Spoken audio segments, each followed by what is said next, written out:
Hey, welcome everyone to my chess stream here on the Internet Chess Club and Twitch. International Master Willam Paschall. We're waiting for Lee Chess, which is down at the moment, to come back online. So I thought I'd play a couple games here in another site where I used to play. We can try just to keep ourselves occupied until Lee Chess comes back online. Please don't forget, you guys, to remind me to to put the Lee Chess back in the stream title once I start streaming on Lee Chess. If I go back to Lee Chess, because otherwise, we won't get people viewing. So I rarely play on ICC, but the one thing in its defense I will say is that we immediately get like really strong players. Slavko Chichak here, who is he's a really strong blitz player. I'm not sure what his rating is, OTB. I'm gonna let him take on f3 if he wants to. All right, double fianchetto.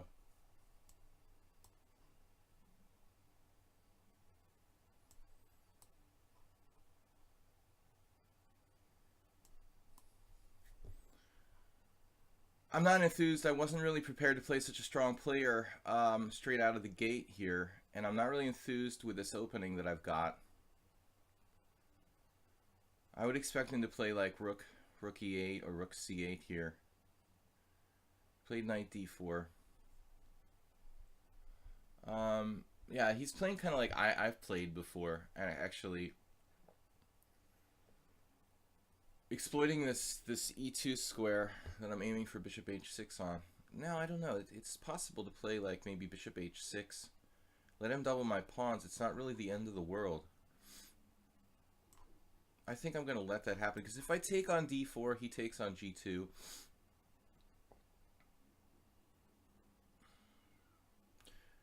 There's a funny variation, like take on d4, take on g2, knight e6.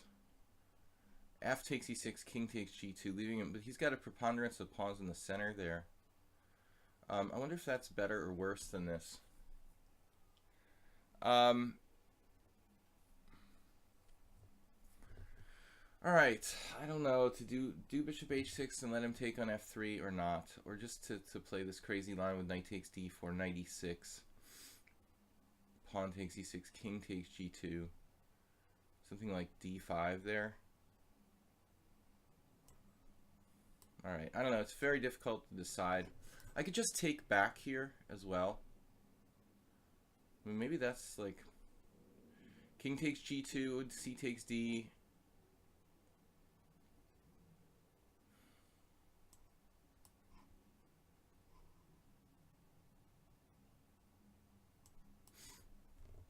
Yeah, this is what I expected.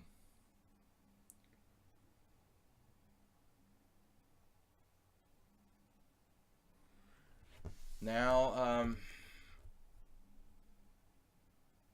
I don't know if this guy actually, does he live in Germany? I guess so.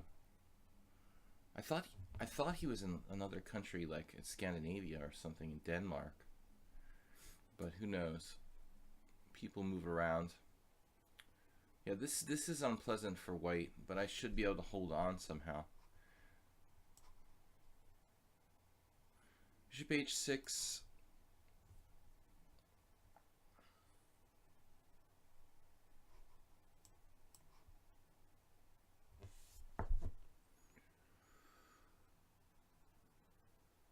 There's the possibility of knight g4. If queen g5, my queen gets kind of trapped.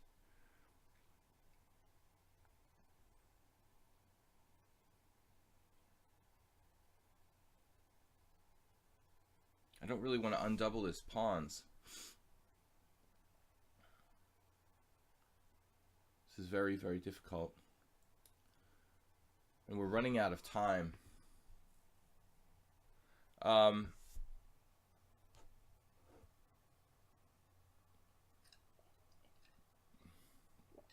All right. I'm playing kind of passively in this game. Number one, because I wasn't prepared. Number two, I've had a bad score against Chichak a lot, and he's killed me. Been a very, very tough opponent for me. Not all GMs that's the case, but this guy has been really, really difficult on me. I haven't played him in a long time. I don't really play on ICC anymore. But I don't like my game. Alright. We've got to do something fast here. I've got really bad allergies too, making my life extremely difficult. Alright, I'm just gonna have to make some moves. To move my queen somehow.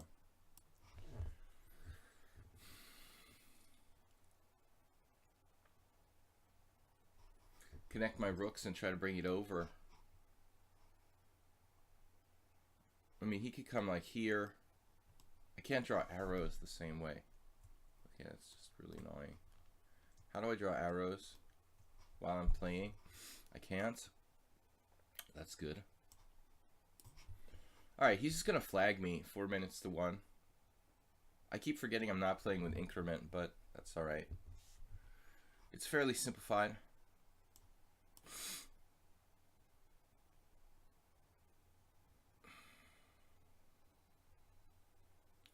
He's obviously going to play to like win on time. My position isn't that bad now.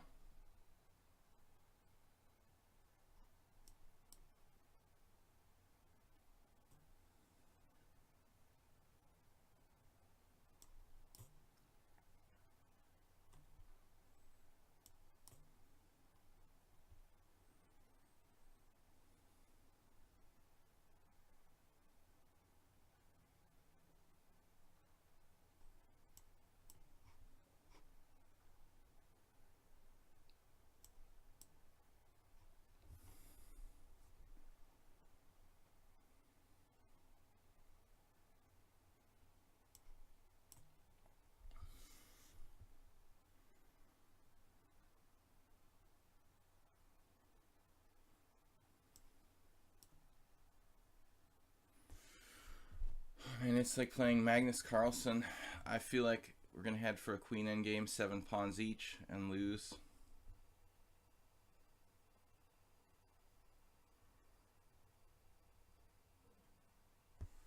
Objectively not lost, but I mean, there's basically no way I'm going to hold on here. G4 was a stupid move. Just weakening my king side.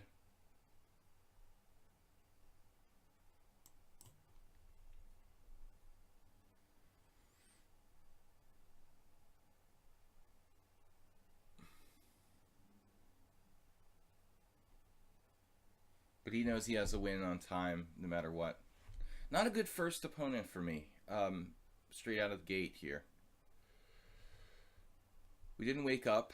I get like this really strong blitz player. Alright. But it was fun losing to him on time. Rook e8 now. Pawn takes pawn, rook takes e4, queen f3, rook e2 check, rook f2. I was wondering about that. Maybe I'm actually okay there. He also has rook takes g4 check. That's probably not good. Rook e8, pawn takes pawn. Strange decision to take that way. He's probably winning here as well, though. Yeah, he's just playing for time, basically. He knows he's gonna win on time. I mean, there's no way I can survive this.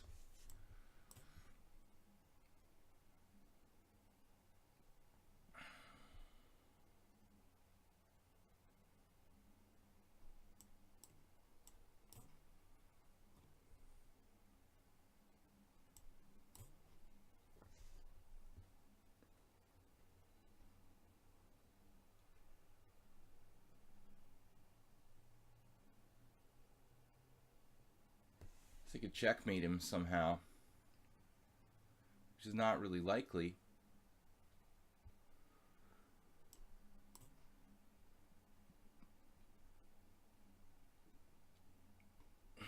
He's just gonna flag me. I'm lost here.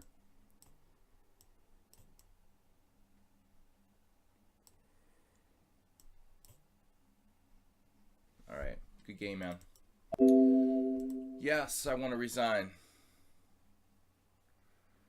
Too big time pressure. No, I'm not serious. This is the joke, man. I made this account years ago, and I made it to make fun of people who were too serious. But all right, that was a good warm-up game. Is Lichess still down? Let's see. It looks pretty bad over at Lichess. All right.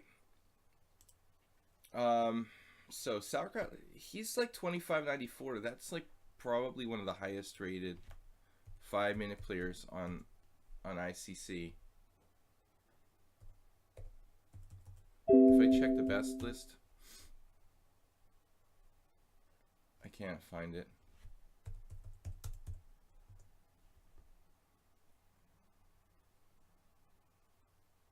Yeah, he's ranked number 5 now. Ranked number 5 there on 5-minute chess. So I got the 5th highest rated player on the Internet Chess Club. Yeah, I was 3 minutes behind on the clock and slightly worse, so not a good place to be. Looks like it's from the early 80s. Well, I wouldn't say it's from the early 80s. This is software that's from the mid 90s actually. They've been using the same basic setup since 96. So, you know, you're close, but you're probably off by about 12 years. I would say 95, 97, but they probably didn't look this good when they first started. You know, this is probably like late 90s model. I can't remember now. All right, I tried to get another game, but I haven't gotten anybody. Pretty bad game by me. I just wasn't really prepared here to face a strong player. I mean, right off the bat, I played passively with Queen C1. Actually, I played passively with D3. I probably need to play.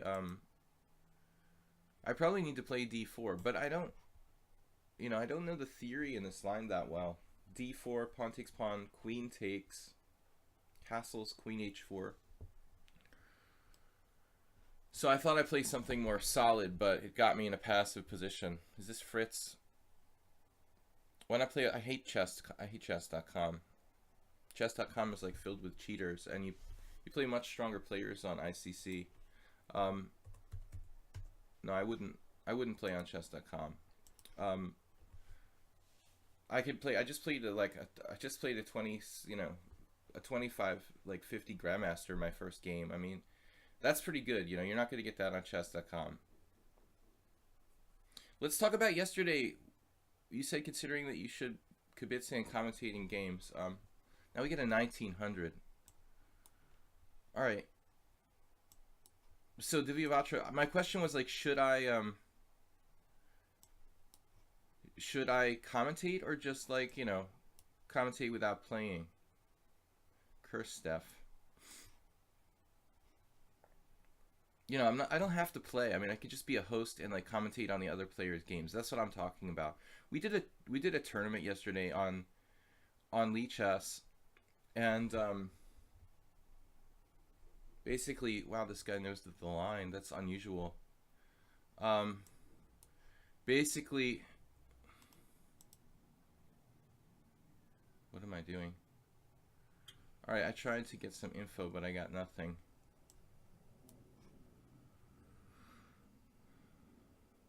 This is kind of a risky line for black. I call it the Romanician variation. He actually didn't play it that much.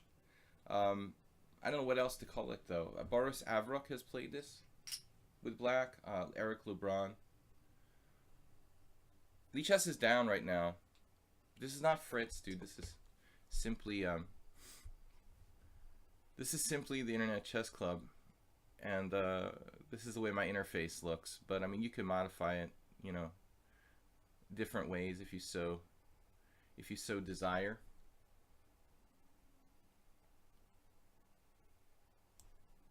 All right, I'm gonna play it on the safe side here. I could have played some other complicated lines, like letting my bishop get stuck on b4 or something, but getting in that time pressure in the first game. I'm not so used to playing 5-0 while I'm commentating.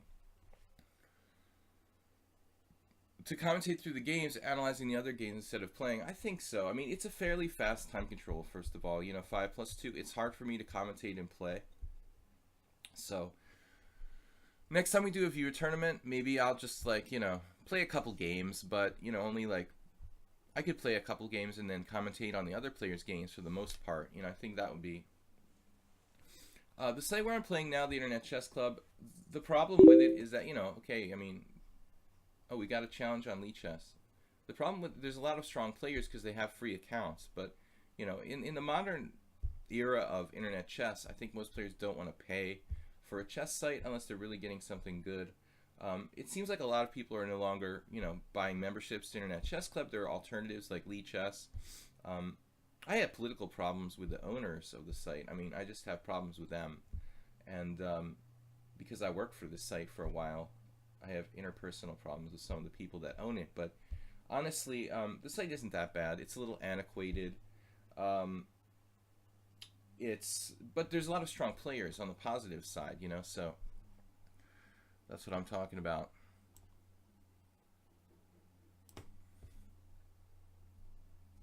You know, I was talking to my friend Julian Estrada, who's an international master from Mexico, and Julian's first comment was like, yeah, I play on ICC because, well,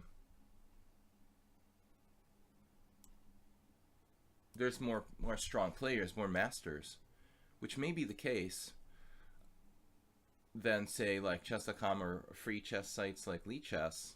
But I think Lichess is catching up. I mean, there's more and more international masters and grandmasters on Lichess all the time. So this is actually a little bit complicated.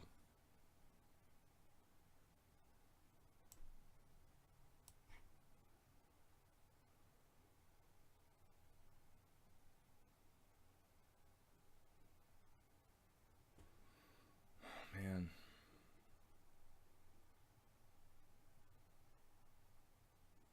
This is actually really complicated. I don't even know if I'm better anymore.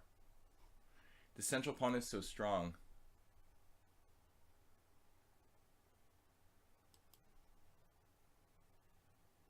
C4, D6.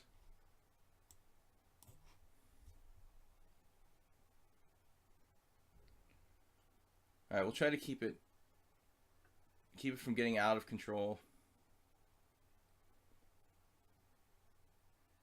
Now we've got the time advantage. I'll go back to Lichess if the site is up. Okay, it's back, but is it really back? Let's make sure.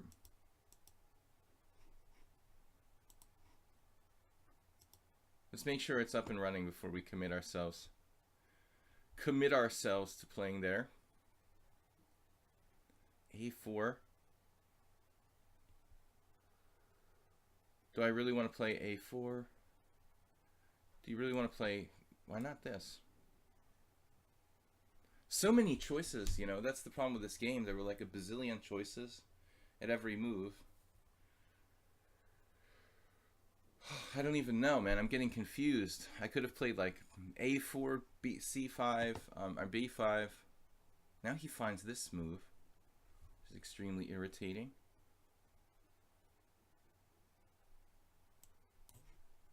Is my knight trapped? It's okay. Man, oh man, this is complicated. I can play C4 and Queen B6 now.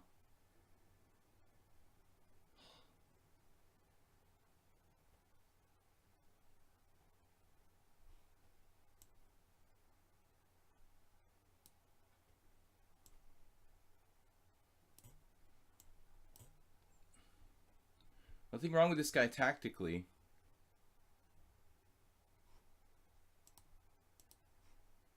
My tactics are awful. You know, I was doing some chess problems when I was tired last night, and my solving is like horrible. I definitely need more log more hours in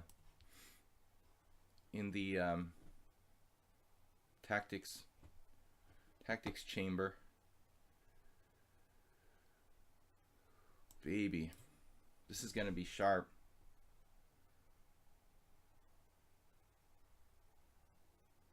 We're just going to have to like flag this guy on the clock.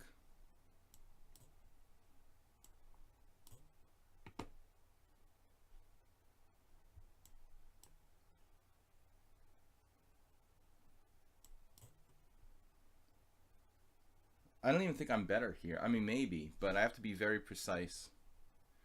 The C pawn. Maybe it just gets through.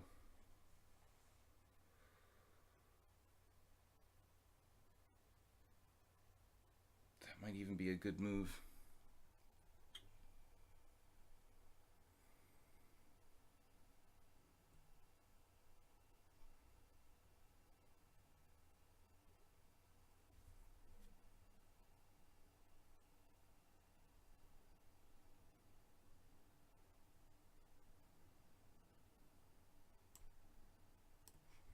This is extremely passive for me.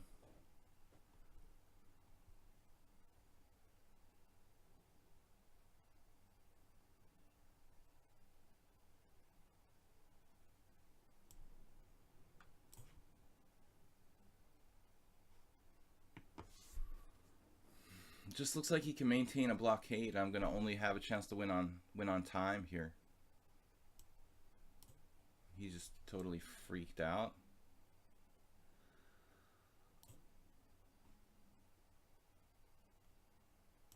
I am threatening mate, fortunately. Alright, let's go back to, what are we at? Alright, let's go back to Lee chess. Just a second while I, yeah, let me go back.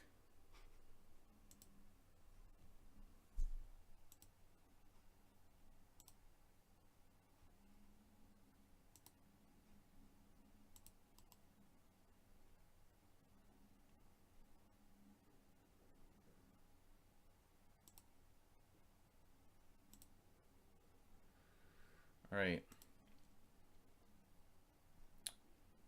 Does that look right?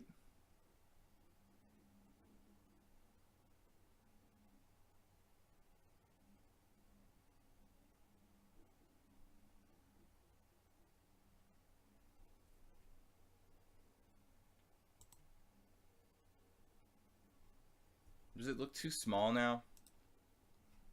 Let me see.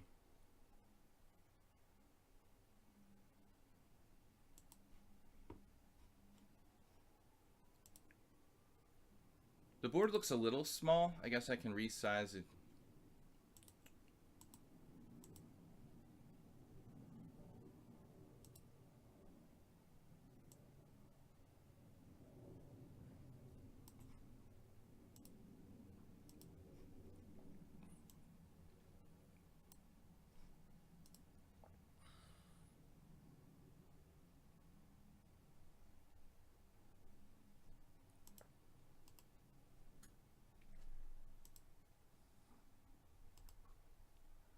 Let me get this fixed here.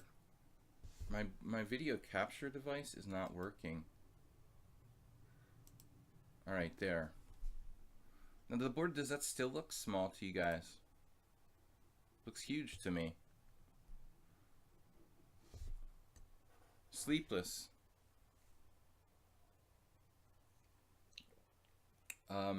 Is this board looking big enough? It looks huge to me.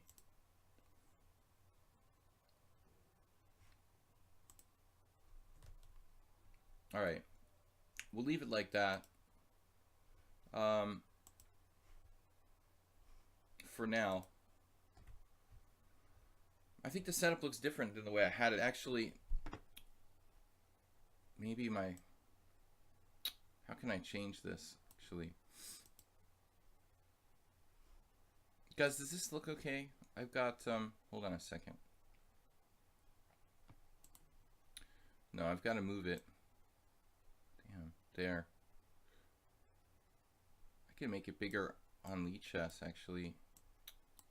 All right, hold on a second. I don't need the board to be this big. Let me try resizing it again.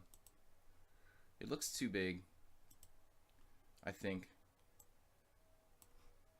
What about now? Let's see. Correspondence game. How does this look? That looks reasonable, right?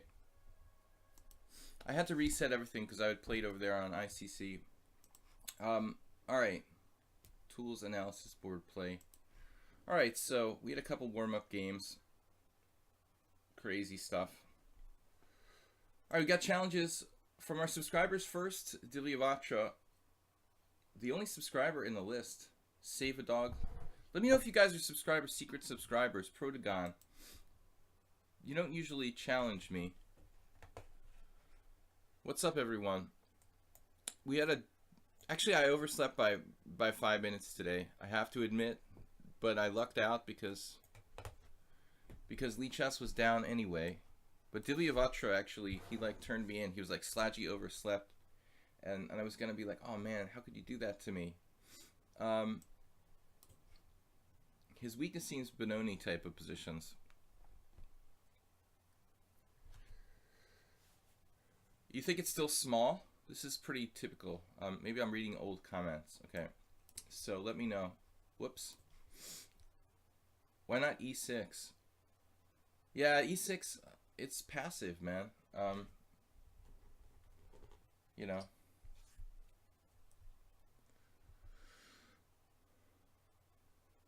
What's up, everyone? We were just playing a couple games on the old Internet Chess Club.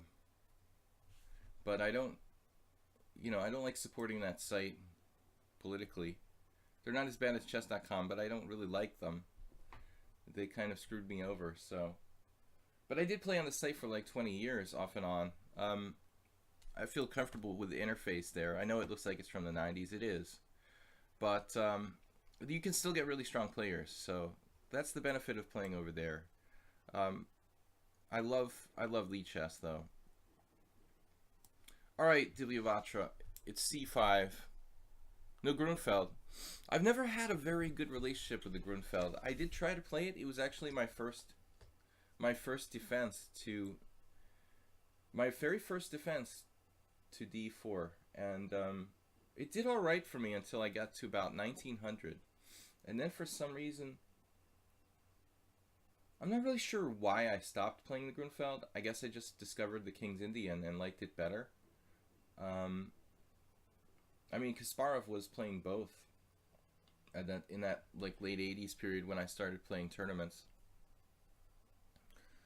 What did chess.com do to you? I just don't... No, I'm not talking about chess.com. I was talking about the Internet Chess Club. I used to work for Internet Chess Club. I just don't like chess.com, the way it looks, the way it functions, the fact that there's a lot of people using computers. I don't like the way it's designed. It's nothing that I have against a certain person with chess.com. I also don't know the people at chess.com really, but I don't, I just don't find it very interesting. ICC, I've had a political problem with, working with them. That's another story, though. I don't work for them any longer. I'm a former employee, but they kind of screwed me over. Not chess.com. Chess.com has only been in existence for like the last 10 years. That's a very, very short amount of time. In my life and in chess, chess.com is basically like, well, maybe Lee Chess is even younger. I'm not sure when Lee Chess started, but 10 years is not, very long in the grand scheme of things. Okay, now,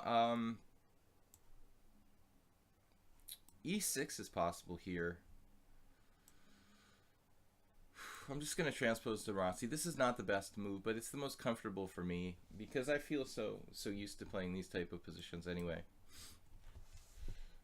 Yeah, Lee Chess is probably the youngest. I would say, I remember when chess.com was like created, like these guys must have paid a very, very big amount of cash for the domain chess.com. It really doesn't really look much better than when they started, to be honest. I just not a big fan. I have an account there. I never played there. Every other game I play is a computer, and you can't like report people for cheating. It's just really irritating. So they're not interested in getting people. ICC has the same problem to some degree. It goes against their basic marketing concept to kick people off for cheating, because you can't kick out paying members, for cheating. It's against your profit for profit idea. The beauty of Lichess, since it's not for profit, is that we can kick people off who are cheaters. On the downside, they start creating more accounts, and it's hard to police it, but at least on Lichess we can try to get them kicked off. Here we're basically playing a standard blockade system against the Marazzi by a kind of funky move order. Since I discovered Lichess, I hardly ever play live games on chess.com. Yeah, I wouldn't even go back. I mean, if I like that like chess.com has this sort of like, friend thing going on, and you got these maybe features where you can have clubs and friends and use it like a kind of chess Facebook or something in a way. But so the social media aspect of chess.com is the only thing I like about it. I don't really use it, but I could see that being kind of cool. But other than that, I don't really see any benefit really in that over Lichess. Is just better. What are your thoughts on chess.com? Well, I haven't really used it. It seems like it's decent for training stuff. Like, they have a lot of problems, and so I guess that aspect of it is okay too. But as far as actually playing on the site, I don't like it at all. So maybe for training purposes or videos and the social media aspect of it, it has some features that are cool. But actually playing, no, I don't want to play on chess.com, because there's no control over the amount of people that are cheating on that site. I mean, I'd just rather bang my head on the wall or something. I mean, they even have people, of course they have people cheating in their like Title Tuesday tournaments and stuff. I mean, grandmasters cheat just as much as amateurs do, especially when money's on the line. Like, everybody turns into a cheater. But in those tournaments, they actually do something about it. They actually are forced to enforce some kind of controls over the title players who are cheating. It's just too high profile, when these title players cheat.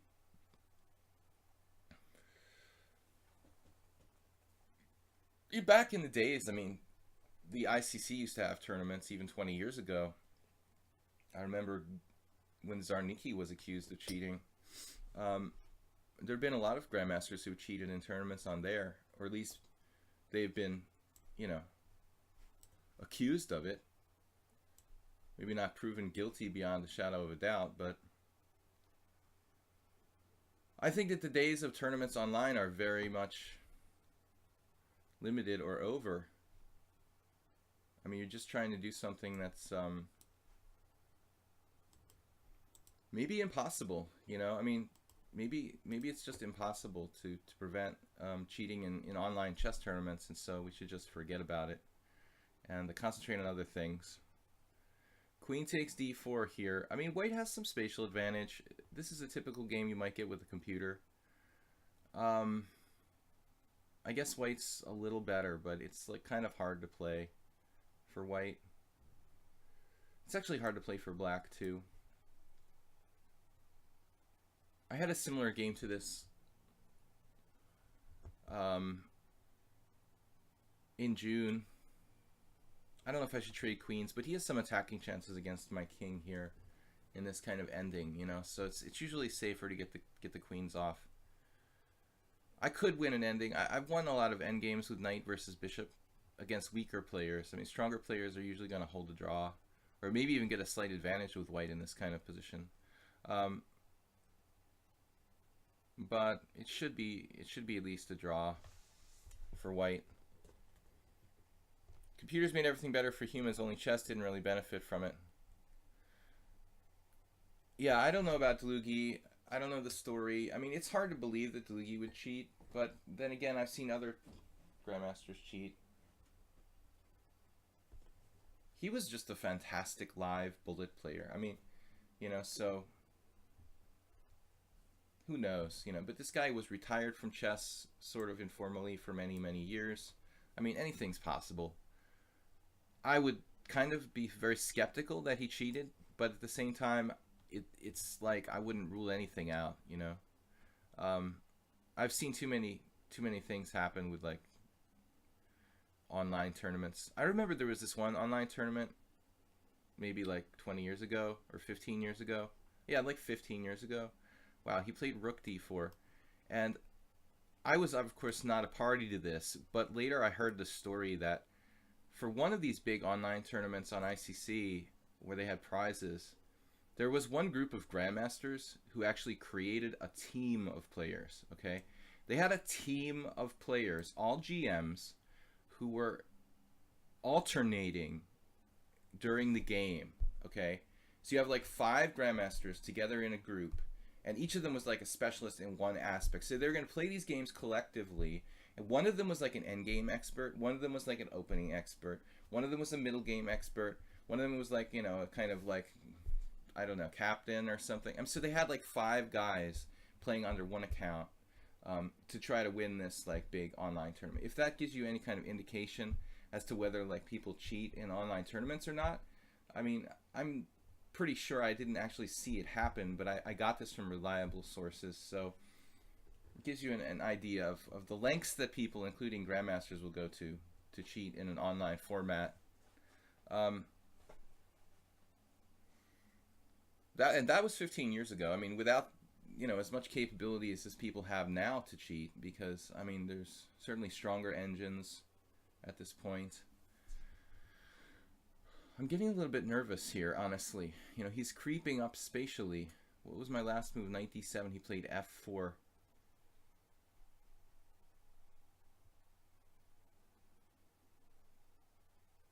It is going to be kind of hard for him to break me down.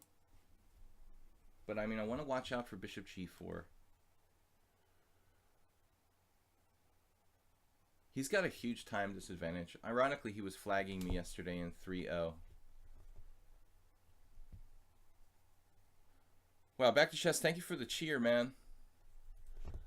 Man or woman. So, I was like, wow, I couldn't believe this story.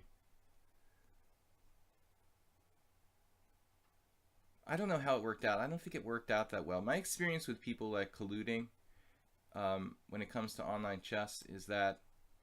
Uh-oh. I don't think this is a good move. Shit.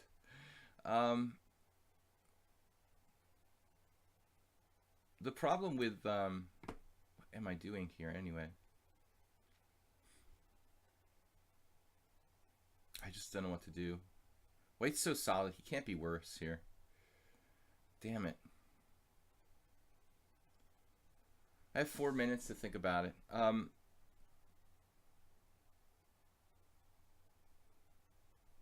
Like I used to watch Jinjiashvili play blitz. You know, I wouldn't say we were colluding, but I would sit next to him, and when he was playing, I'd be like, "Oh, hey Roman, your queen is hanging." You know, we weren't really cheating, but I was there watching him play. And if you're watching someone play, you know, you have this natural tendency to, "Hey, look, do that." You know, and once in a while, I would say something stupid like, "Oh, look," and then he would like make a blunder. You know.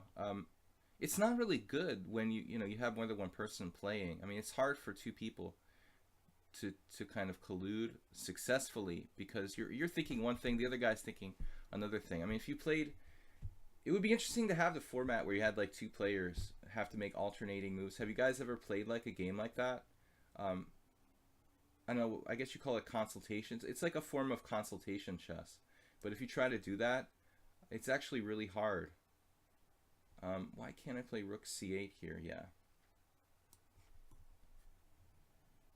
I'm trying to induce him to make some kind of weakness, but I can't seem to get him to.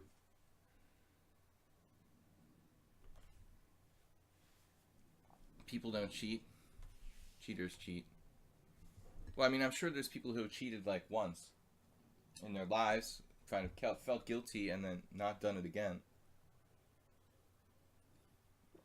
You know, I mean, it happens.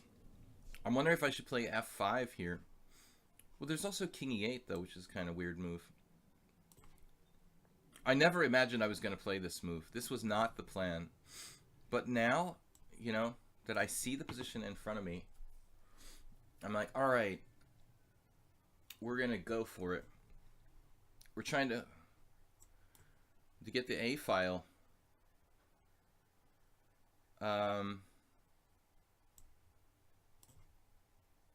You were preparing whole morning. You like new variation in the Nimzo, and you played G6. All right.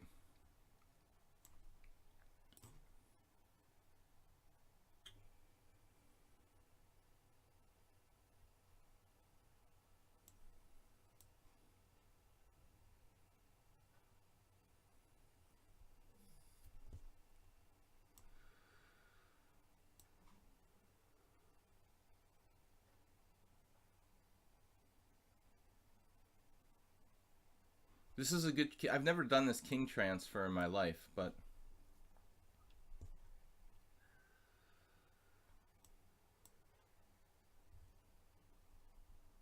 What is up now? Yeah, basically we want a pawn.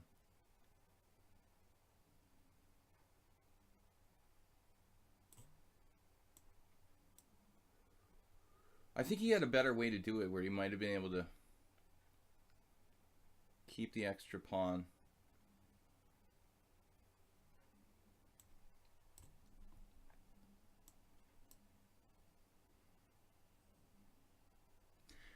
Here again you had rook check and rook back behind my pawns.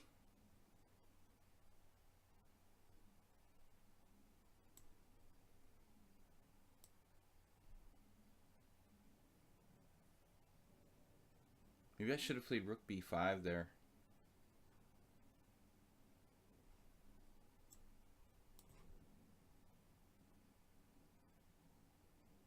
But I can simply move my king back to the other side.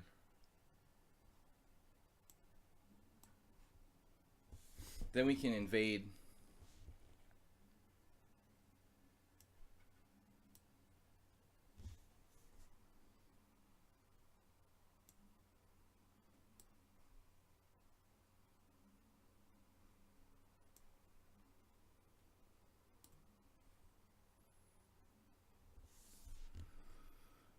Yeah, I think this is lost.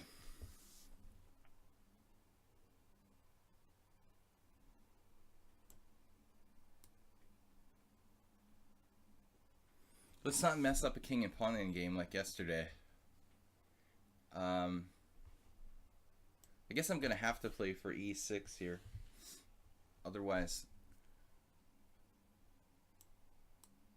how to make progress.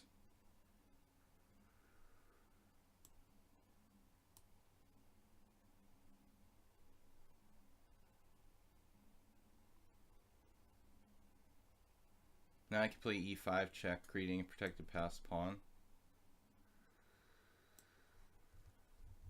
Alright. Now I think I could play f5 here. And just walk around on this side.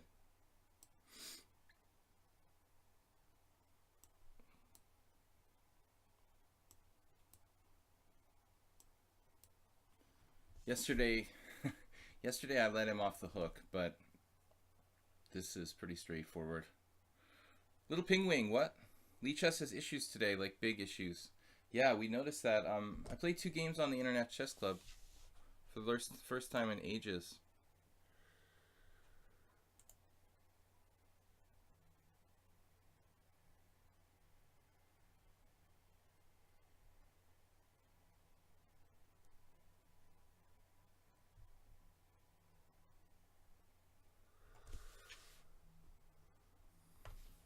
So hold on a second.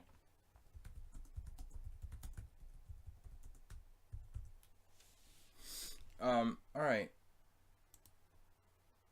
Chess commentator. Okay, we got messages.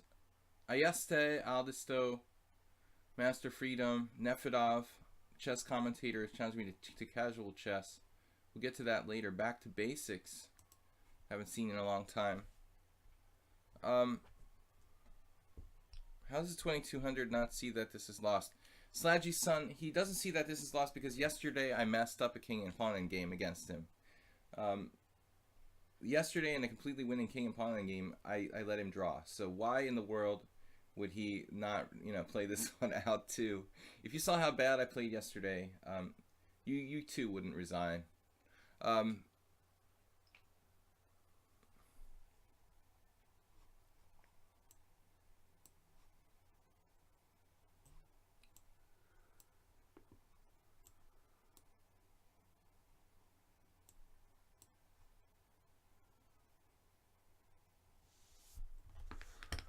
All right, let's see here.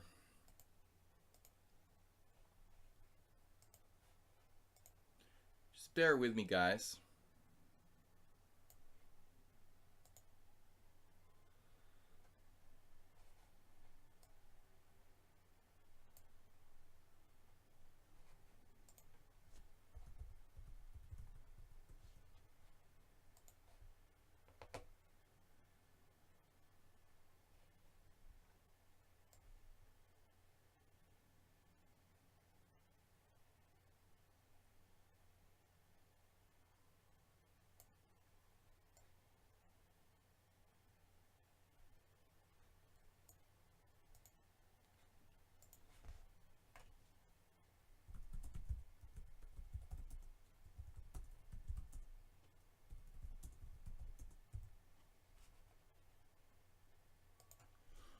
All right.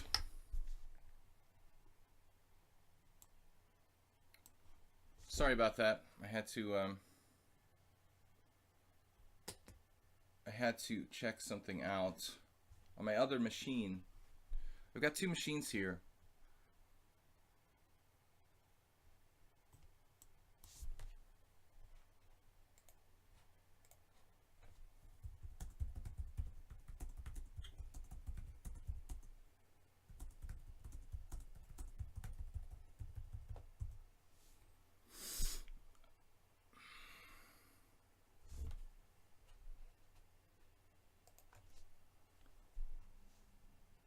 Where is the mods?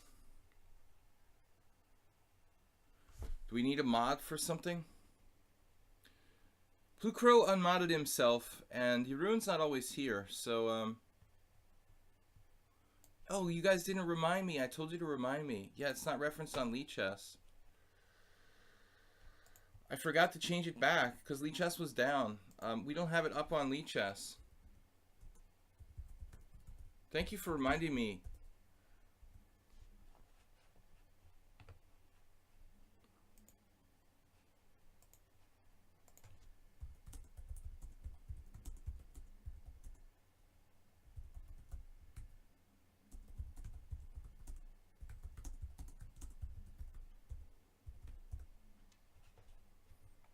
Alright, now I'm dealing with some other issue here. Sorry for the distraction, guys. We need a new moderator, it looks like, because Blue Crow is unable to do this on a regular basis. World Loser is not really here, and Jeroen kind of comes when he can, but if anybody else is willing to be a moderator, who's someone who's watching the stream on a regular basis, I could use that, because it's really not a big deal. I mean, I don't need people, to do any kind of technical stuff. Just moderate the chat. So if anybody wants to volunteer to do that, who's watching the stream on a regular basis, not any real responsibility, just take a lot of heat from the chatters. Kleider said he would be okay with it. You're here all the time? All right, Kleiders.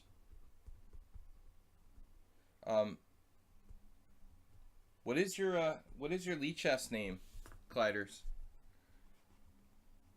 Is it the same?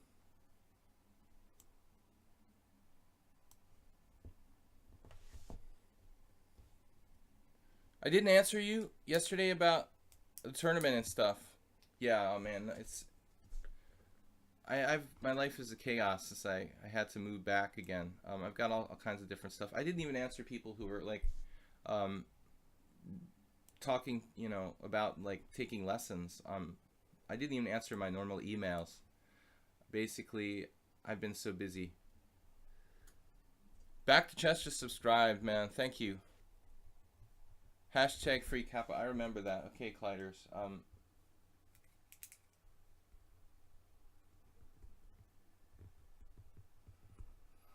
We just need somebody to be a chat moderator, But I mean, the important thing is that you don't insult people like one other person who I let be a moderator. The most important requirement is just to moderate the chat without, you know, letting things like roll off your back, not taking it personally. I'm low on time here. Ayesta is pretty fast. Hey, what's the opening today? Ayesta played e4. He's been playing d4 against me pretty much exclusively. So this is our first, maybe our first e4 game. Silverline said I'd be a good chat moderator. I would make the chat. I would make chat very calm and moderate. I mean, the most important thing is that you don't stress about it. I think that Plucro was a really good moderator, but he kind of took it personally when people insulted him. But when you're dealing with trolls and whatnot, I think, you know, you're going to get a lot of people just randomly insulting you. And you can't be sensitive. Plucro is a great guy, but he was, I think, hurt by the constant trolls. So, alright guys, we had a slow start today. I got it up on Lichess. The lichess.org is up on the title now. I forgot that. I was hoping someone would remind me, but everyone else forgot too. Because when we started the stream, I started playing on ICC, and just because Lichess was down for like 20 minutes, I don't want to have Lichess in the title and play on another site, so I meant to put it back, but I forgot. I might have early onset Alzheimer's. Forgetting a lot of things lately. Alright. Not a joke.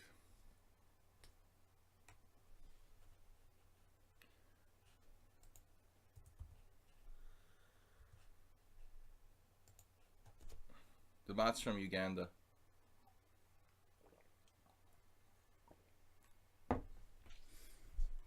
Does Uganda have a chess Olympic team? I was wondering about that. I mean, like some African countries do, but I mean, certainly not all of them.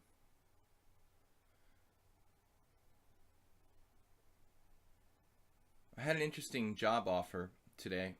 I don't really know the details, but the Hungarian Chess Federation is hosting the Mitropa Cup, which is like a tournament, I guess a tournament involving a number of countries, like here in this region. And they contacted me today, like the Chess Federation contacted me today, if I was interested in doing like live commentary at the site in English. I guess it would be broadcast online, but the thing is, I don't think they have a lot of money, you know, so I mean, I can't really go and do this job unless they're going to pay me basically the equivalent of whatever I would make at home, you know, working. So, which is, I'm not going to name numbers, but it's not a lot, but it's something, you know. And I just don't think that the Hungarian Chess Federation is going to offer me enough to offset what I would normally be making, like doing lessons and other stuff. So we'll see. I would like to do it, you know, to be a commentator at a live event, but I'm not sure it's going to happen because I doubt they're going to offer me enough money that it makes sense for me to do it. Now, it looks like Ayesta's better here. Should I play Rook C4? Rook C5.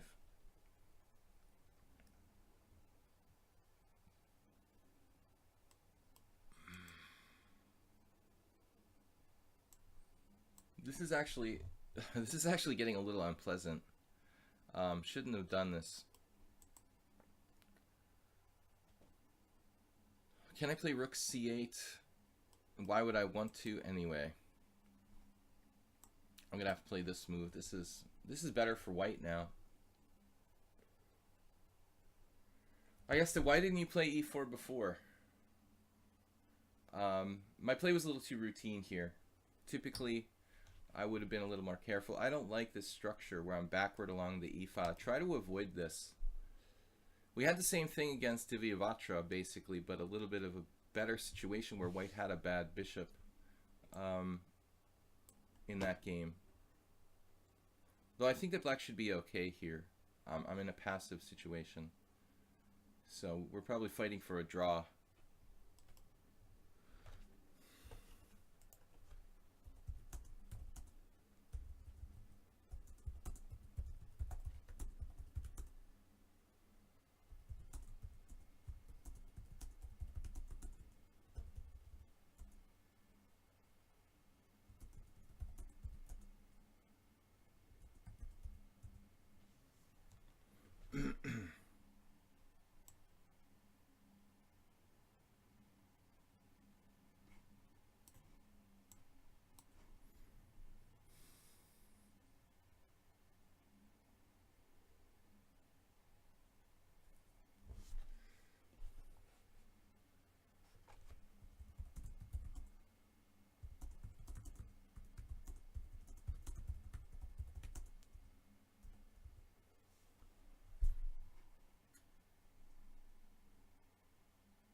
You think if you play more aggressive and tactical, certain players wouldn't have such a decent score against you?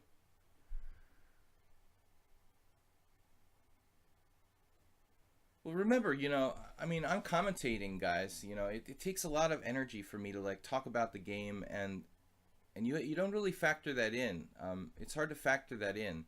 When I play 5 minute blitz with no distractions, no commentating, um, my strength is much higher. So it detracts from my concentration to have to commentate. I mean, honestly, if I could just play without commentating, my results would be a lot higher. I mean, that's just a sacrifice I make here.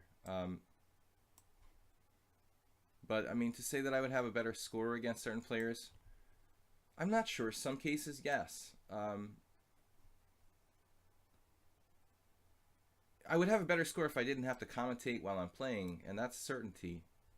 And that's kind of the biggest issue. But it's hard to measure,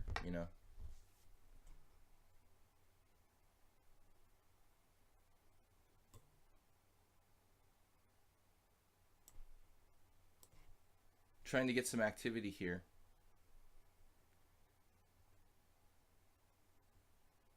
I mean, how in the world can I win this game against anybody? I mean, this is not a win. I'm very slightly worse here. But whatever. I don't know if he even realized I offered a draw or not. I guess he did. But I mean, King H1 is a strange move to make if you're like playing for a win, honestly.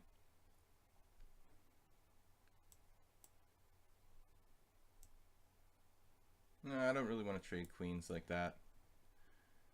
His king will come to the center. I'm not sure he realized. I mean, I'm in no position to play for a win here, so he's happy with the draw. White's obviously slightly better the whole game. Chess says if I played either black or white against you, I would find a way to steal defeat from the jaws of victory. Well, a lot of people get psyched out when they play higher rated opponents. Okay, this is another thing. Some people don't, and I think that's part of it too. A lot of people defeat themselves when they play stronger players. Like I played Slavko Žižek in the first game that I started today on Internet Chess Club, and honestly, I'm not afraid of a lot of grandmasters in Blitz. I have a very decent score against GMs overall, like on Internet Chess Club. Not so much here because there haven't been very many games, but against that particular opponent, once you start to lose a few games against a particular opponent, it becomes very hard psychologically. Against Žižek, I think I've lost almost every single time. Like I'm probably like 0-6, or maybe I have a draw and 6 or 7 losses. I don't know. But as far as I can recall, I've lost virtually all my games against Slavko. So when I saw that pairing, I was kind of like giving up psychologically before the game even started. There's a lot of psychology. I mean, if you got a bad score against someone, you start off with a bad score and you're just going to believe that you're going to lose. You're fighting an uphill battle, like right off the bat. So, Ayesta, why don't you play e4 more often?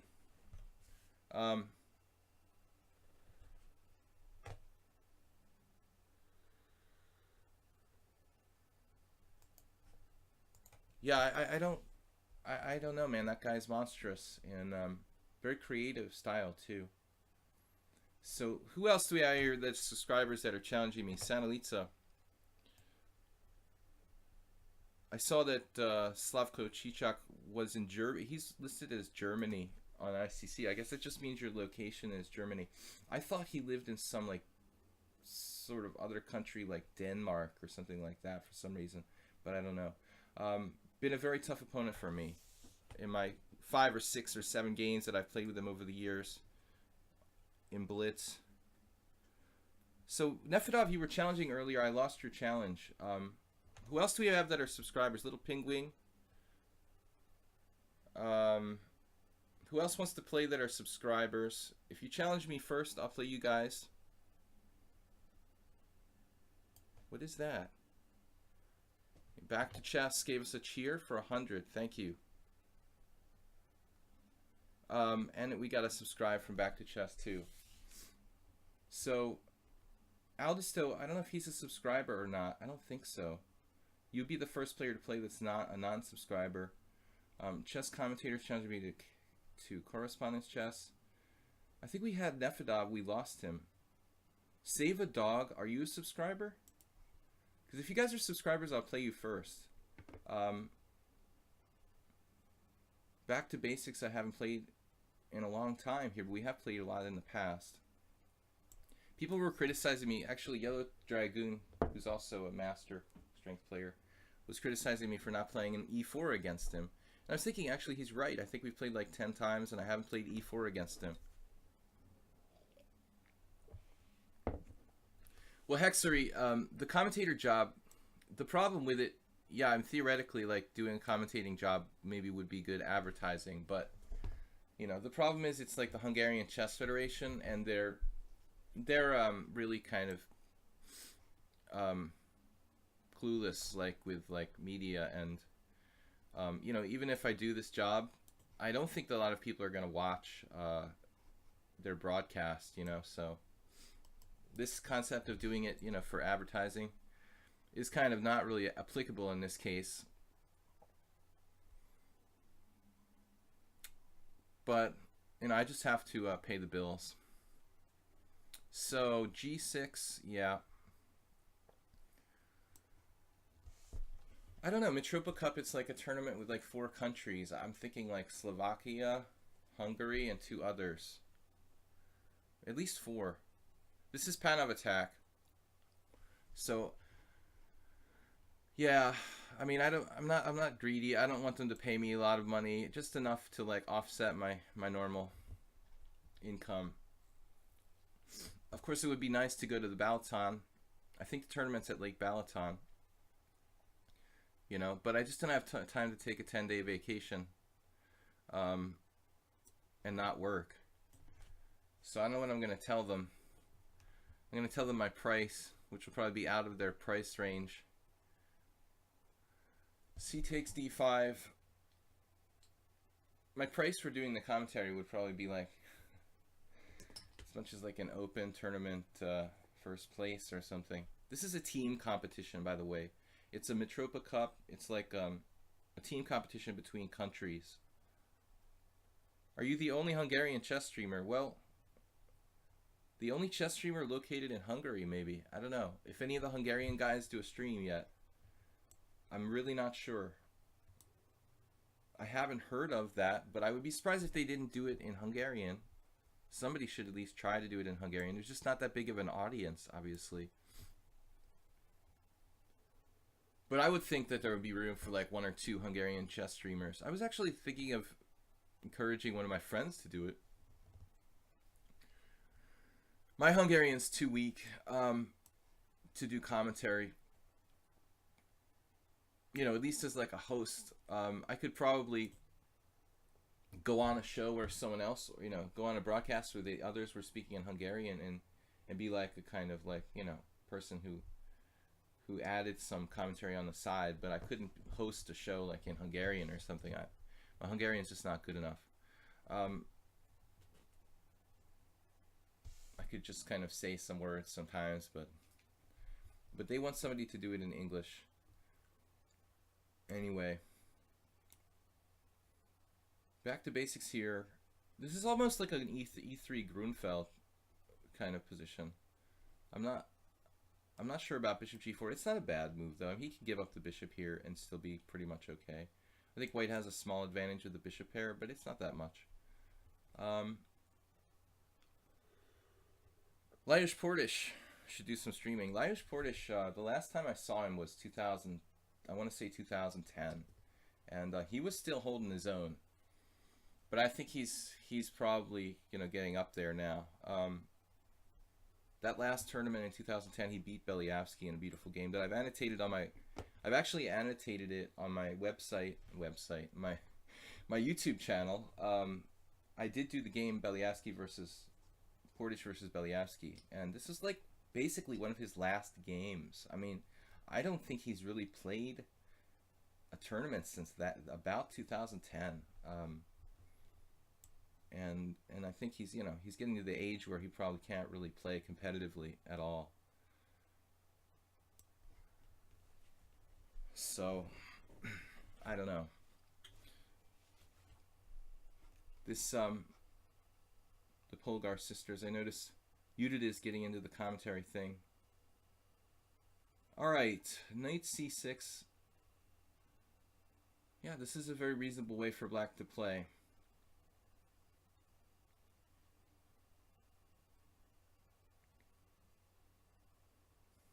It's tough to decide where to put the bishop on b1. I mean, it has a really good diagonal where it's at. Obviously, bishop a3 is an idea here. He has the e5 break, which is very double-edged. If I play bishop a3 here, where would I go if he played queen a5?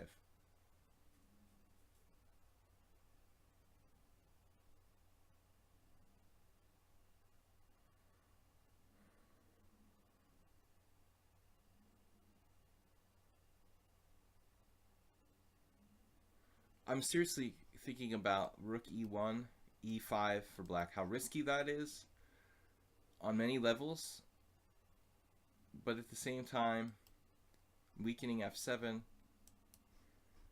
He's got two good moves there, if rook e1, knight a5, or possibly e5. I could play simply bishop g5 here. Not really sure what it does.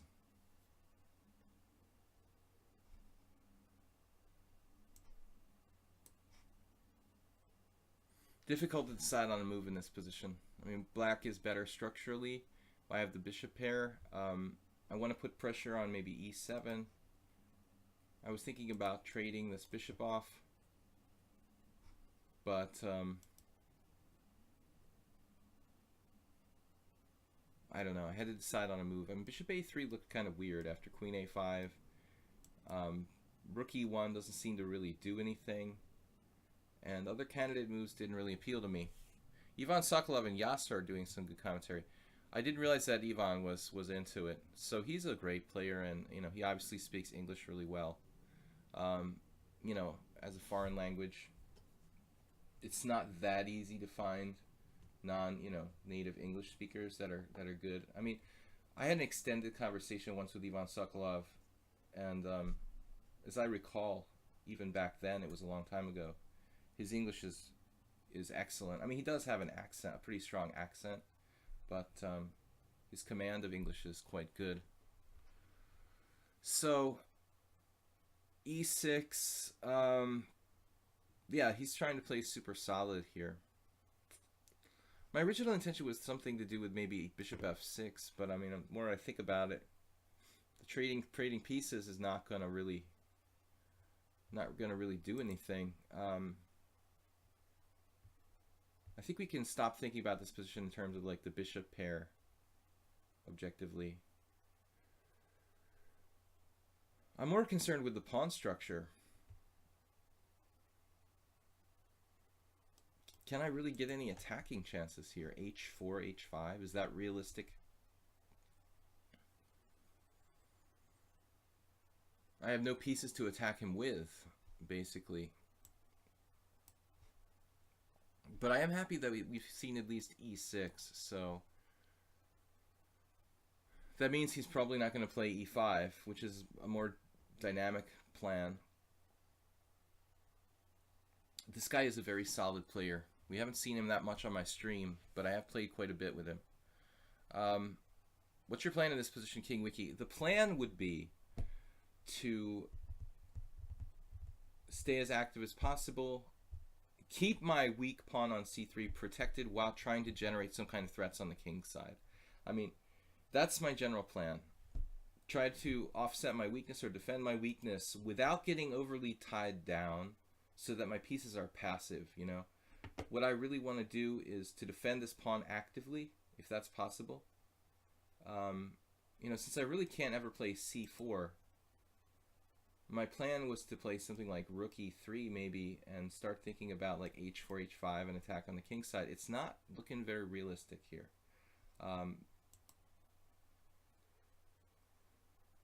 I don't know. You know, it's not easy to have a defined plan. You kind of have to go with the flow and see what the other guy's doing. I mean, this is basically what I expected when I said rookie 3. You know, probably.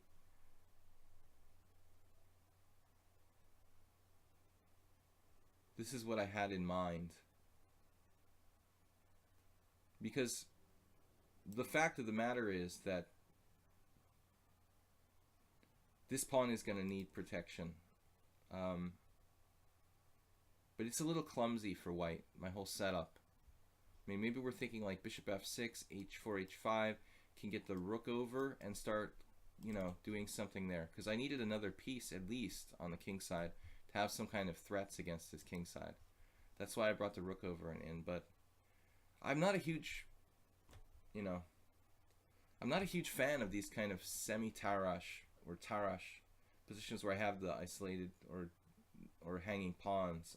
I don't often play the structure, so but I know how important it is.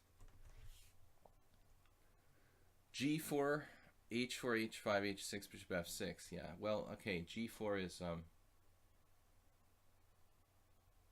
G4 wasn't my first idea. I mean, I think bishop F6 with the idea of H4, H5 and rook here, you know, would be like a kind of plan. But you have to go with the flow. I think there's a certain like amount of the game you have to let control itself almost. You can't constantly be in control of everything. Go with the flow. You have to like let the opponent have a certain amount of control over the destiny of the game.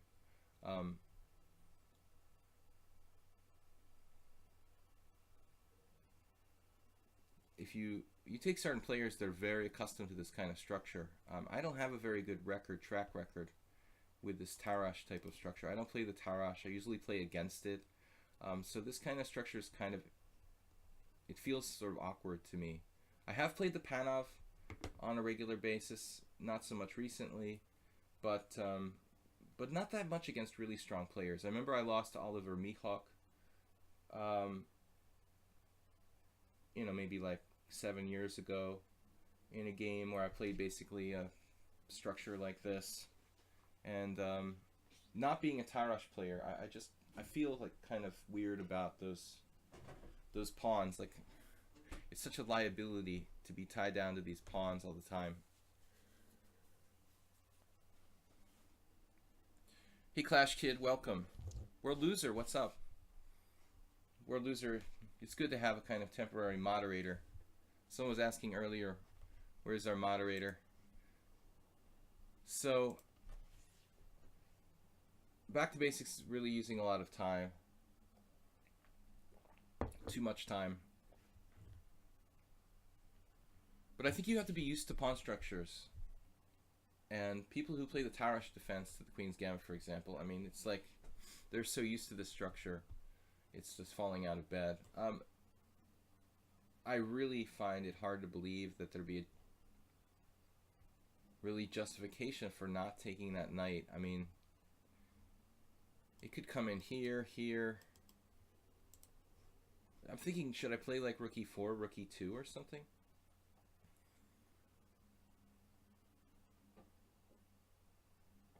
I should look for tactics more often. Like here I almost have bishop f4. Almost. Well, obviously he can play a number of things there.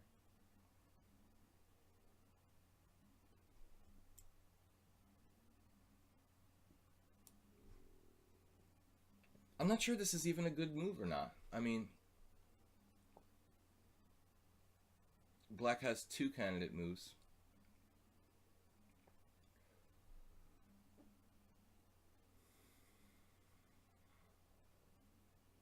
That's not what I anticipated. I thought he would play queen c8. He's played the whole game like very safely. In fact, did I just blunder? Am I just an idiot? Like I could have taken here and taken on b7. See, it's like a tactics problem. I'm not looking for the simple solution. He gets a little bit of counterplay with like rook b8 or something, but this is ridiculous. Okay. Great. Well, anyway. Pawn takes, knight takes would would probably, you know, handily equalize. So I need to play something else. Just keep him in the pin here. That was ridiculous. What the heck am I doing? I forgot that that's just hanging now. Okay. Oh my god.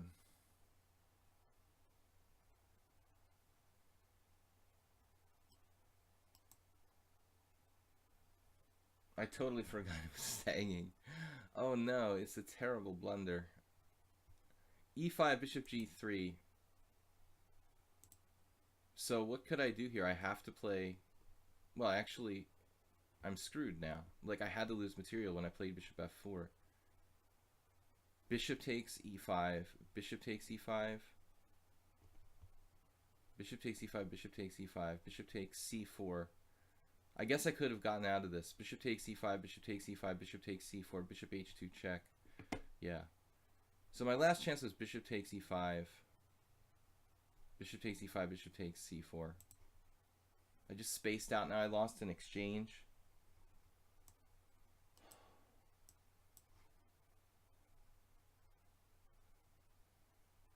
But this is what I'm talking about. Like, commentating actually hurts my game. Because if I was just like focusing on the game instead of talking about all kinds of stuff, I would actually do better. All right. We are in a lot of trouble here. I'm not even certain this is the best move.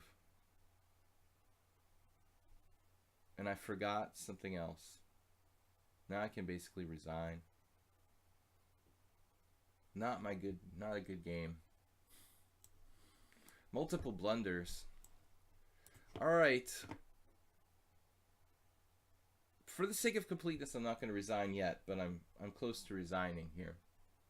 I don't think you should, in general, exchange down, resign. I mean, a lot of games can be saved when you're down the exchange. Here I just totally spaced out. Good game, though, by Back to Basics. He just simply defended and then played good moves. He should win this handily. There should be no question. A couple more moves and I'll resign. Yeah, I mean, the idea is that I communicate ideas. You learn from it. But sometimes people are asking me, should I do better against people I have a kind of crappy score against? And I think the answer is that, you know, I'm not doing the best I possibly could because I get distracted by my own commentary in many cases. Just talking incessantly isn't necessarily the best thing for my optimal results.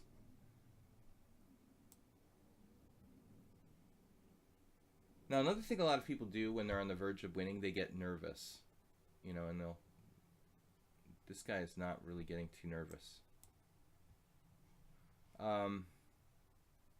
He did give me a pawn back, but I think he's still easily winning.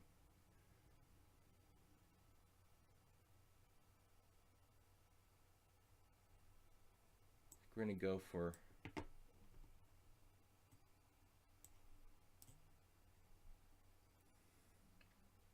All right, so Back to Basics has made some mistakes. He's going to lose on time. No reason to lose on time with a+3. He just felt bad for me, and he let me win on time. It's a winning position for Black, but it was bad there. I mean, he shouldn't let it simplify. It's very important that... this is still winning for Black. It's very important that you don't allow pawn trades when you're up pieces or exchanges or stuff like that, you know. So I think right in this position, after rook takes c3, rook d1, what was I going to say?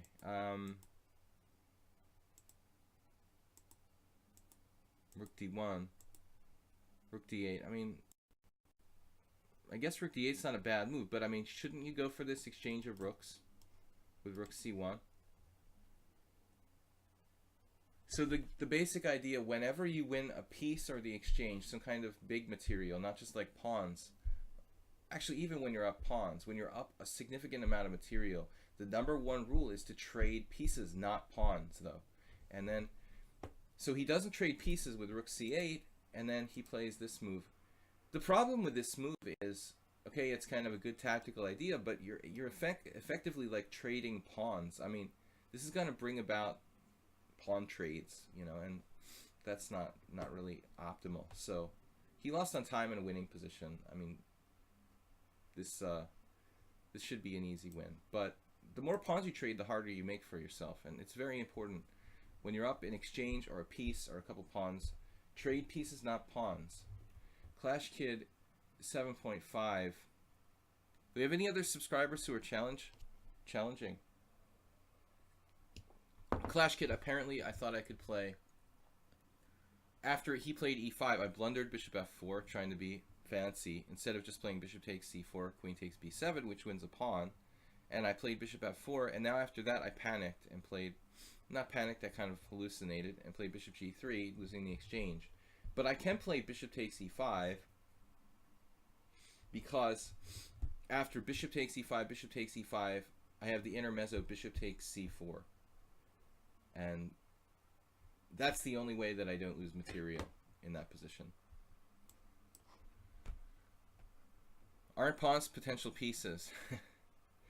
Then don't trade anything, little penguin. That's okay too. I could see an argument for not trading anything. But you don't need more pieces. See, that's the thing. I mean, when you trade the pawns, yeah, pawns are potential pieces, right? Well, I mean, that's kind of why we're saying exactly don't trade pawns. I'm confusing myself now. Little penguin, I don't know if you're agreeing with me. I think you sound like you're almost agreeing with me. Trade pieces, not pawns. No, pawns are potential queens. Yeah, queens are pieces too. Clash Kid played knight a5. Okay, I've seen this against the Rossalimo, but I've never seen it here. In the Rossalimo Sicilian, what's the difference if you think about it? Well, there's not a pawn hanging, which is very important. I can't take this, though. I mean, I would think like the standard sort of queen g5.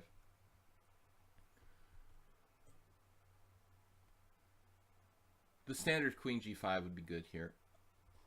So we could try some kind of like Kopek Sicilian kind of idea with c3. I like the idea of my bishop getting a better retreat square. Or we could just castle. The thing is, if I castle and black plays c6, where am I going to put my bishop? I don't really want to put my bishop on e2 or d3.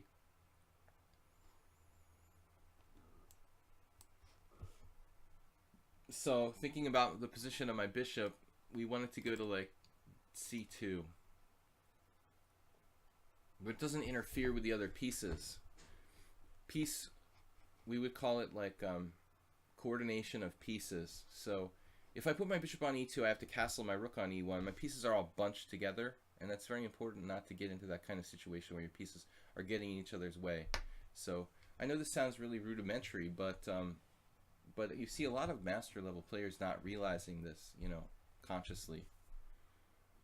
Queens are pieces too. Do not trade pawns when you're up pieces. I thought the contrary. Do not trade pieces when you're up pawns? That doesn't make sense. You thought the contrary, like trade pawns when you're up pieces? No, I mean the problem is if you're up a piece, let's say you're up a knight, right? There is a serious risk if you trade all the pawns off, you'll reach some kind of endgame, like, I don't know, rook and bishop versus rook, you know? In many cases, you can't win. I mean, even like two knights against king is a draw, you know? King and two knights against king and nothing is a draw. King and rook and bishop against rook is a draw. King and rook and knight against rook is a draw. So there's so many endgames that are draws with no pawns on the board. That's the problem. You have to be very aware of that. I've definitely saved a lot of games that shouldn't have been saved.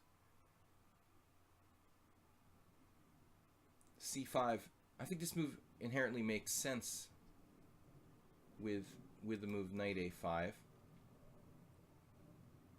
But I have time to castle now, I would assume.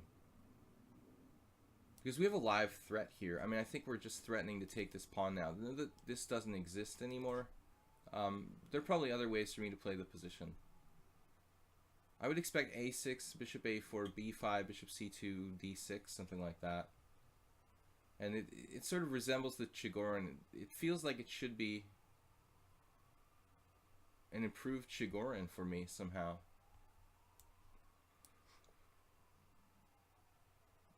But it's not clear that there's anything I can do, really.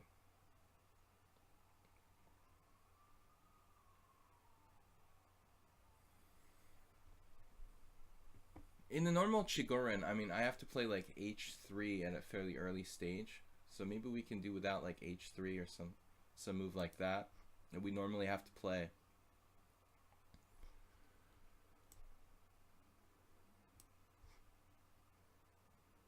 But it's an interesting concept, and I'm sure the Clash Kid didn't just make this up. I mean, he must have seen someone else try to do this or seen it referenced somewhere. It's possible he made it up, but it's an interesting and creative idea. You definitely got to be careful about drawing. I had a team game once where I was down a piece. I lost a whole piece, but I didn't resign because it was a team game. I think I had like 2 pawns for a piece, and what eventually happened was we reached rook and 2 knights against rook. Okay, I mean, this is just totally winning. Rook and knight against rook is a draw. But rook and 2 knights against rook is an easy win. But it's a kind of obscure position that's rarely reached. Like, one move into this endgame, my opponent allowed me to do like a stalemate threat, which actually attacked one of his knights as well. So I put my rook on prise, checking his king. Where he could capture it, it would be stalemate, while simultaneously attacking one of his knights. Okay, so it was an embarrassing situation. I mean, he loses half a point for his team in a game that was like overtly winning because there were no pawns left on the board. He had to lose one of his knights and then go into like rook and knight versus rook, which is an easy draw for the side with the rook. So just to illustrate how problematic it can be. Clash Kid now, he's given up his center. I mean, it seems to me, you know, this is a slow setup for black. Like, you ought to play like d6 here. It seems very dangerous.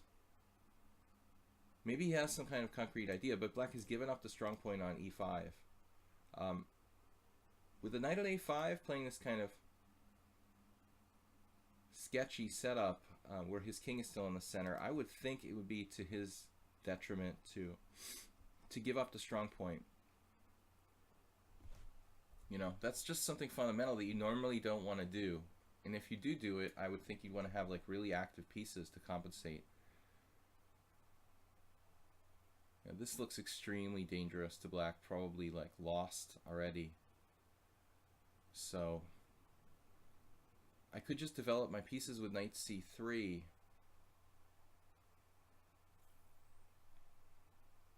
But that feels... It almost looks like a tactics problem now. I've been doing these Lee chess tactics problems, which I'm not a big fan of tactics problems, but I know that I need work tactically. You know, this is the kind of situation where like b4 might almost work. He's starting bishop takes d4 and queen takes c2, but then he would lose his g7 pawn. So it's kind of funny. I'm just going to play the obvious move.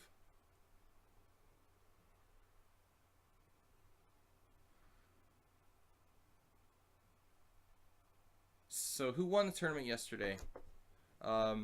We had a viewer tournament yesterday, and Divyavatra's friend, he won it. What kind of Spanish is this?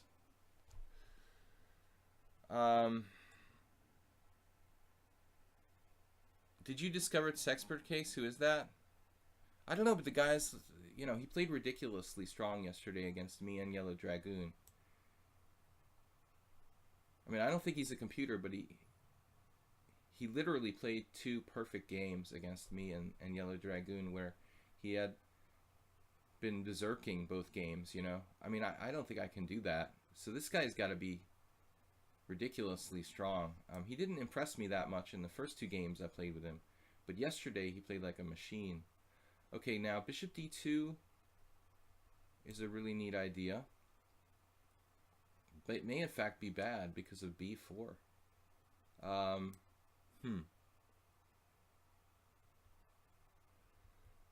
Feels like black is on the verge of losing in this position, but I'm just going to have to make an ordinary move now. I don't see anything convincing. So Sexpert, it's a mystery. I mean, the guy's been on the stream a few times. He's obviously very strong, but he's very secretive about his identity. And but he keeps hinting that he knows me, you know, and I don't know who it is.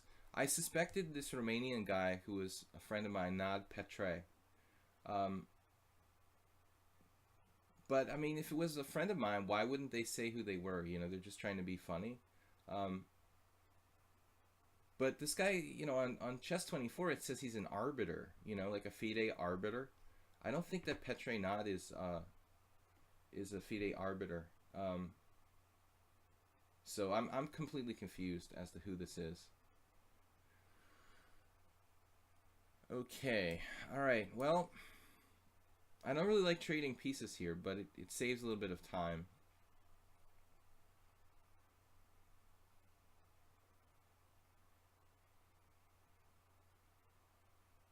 Clash Kid is pushing the envelope in terms of opening. Playable openings here. Knight a5, pretty speculative. Queen e5, asking for trouble. I probably had better, but I'm still in the sleep-deprived zone. So,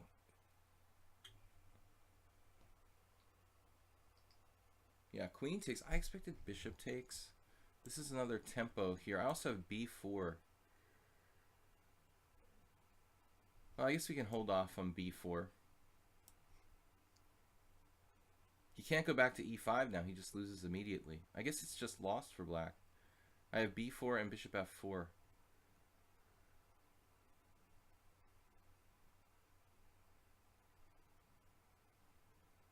Clash Kid is not really a player who follows opening theory. He makes up a lot of stuff.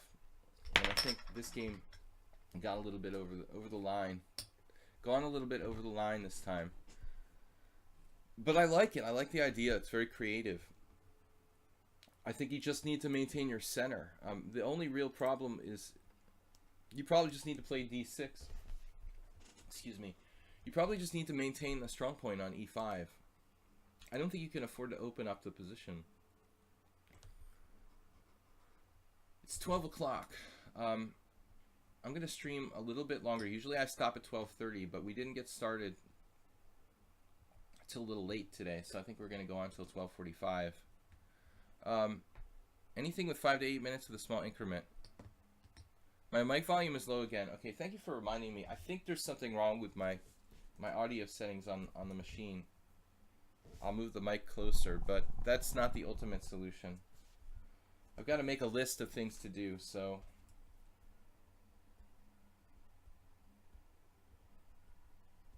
yeah, this problem has been dogging me for a few days.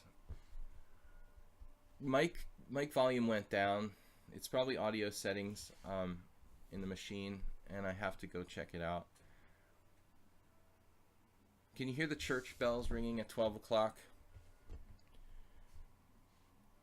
The guy is like 2,700 blitz, yeah.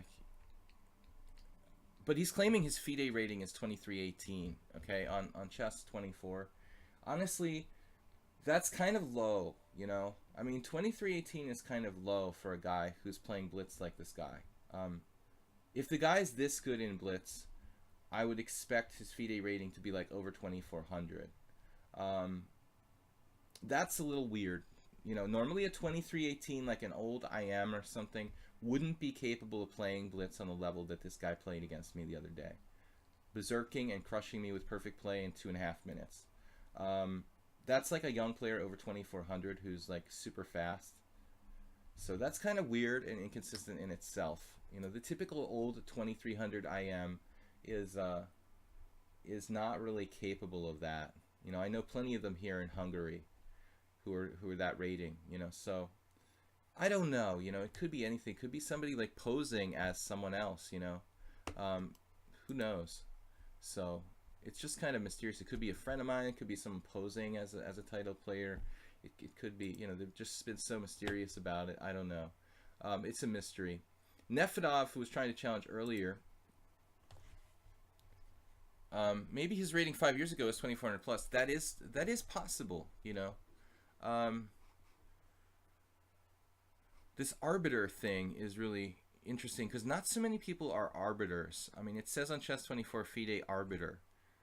Like my friend Petr Nad, he's a like FIDE trainer, and his rating fit about the right rating, but he's not a FIDE arbiter, so it couldn't be him.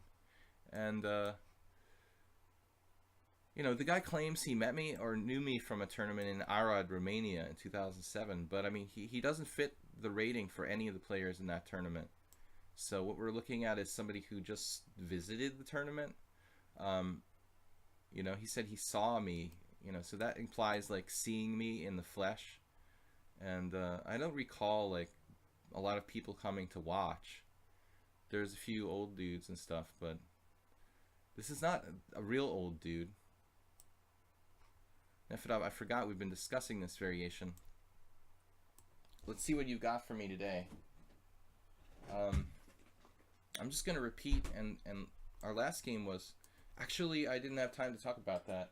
The last time I played Nefedov in this variation, we followed theory for quite a while, but then he played a bad pawn sack. So, alright. It turns out my move knight h5 is main line. I didn't even... It was actually Shirov... No, Karpov Lautier, that was it. It was somewhere in my like subconscious, and I didn't really remember. So there was Karpov Lautier. This position with... How did it go now? I guess we're going to find out.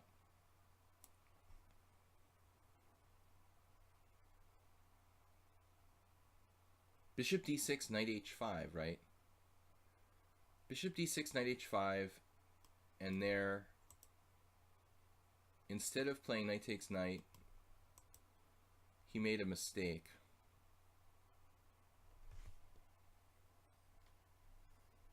He just got Arbiter Super Basic just a month ago. We'll go for a higher rank when it's somewhere near me.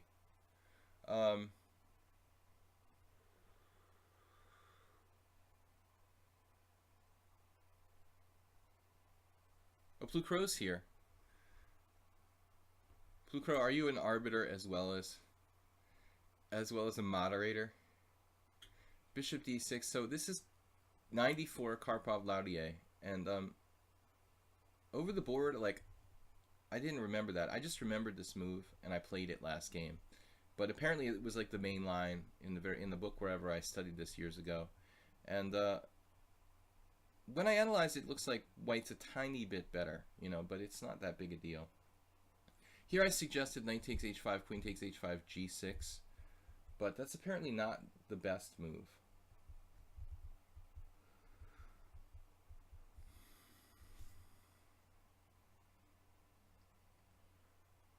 Guys, tomorrow we're going to have a subscriber stream. Thursday. The subscriber stream is where we're going to analyze games and play Blitz with just subscribers. Thursday, tomorrow night, 6 p.m. European time. European. We don't always have to do the subscriber stream on Thursday necessarily. I will try to change it up sometimes. But I want to have normally like one stream a week where it's just for the subscribers. So that's the idea for Thursday. For tomorrow night, Blue Crow, we had a tournament last night, man. My first stream tournament. It went pretty well. I think people enjoyed it.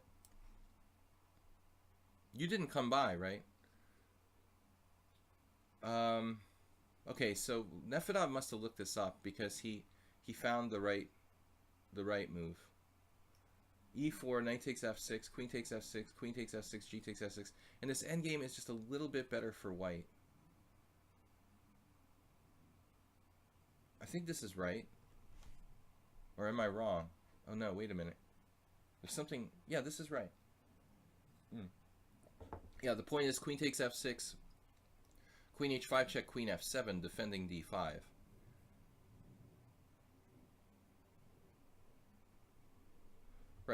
So this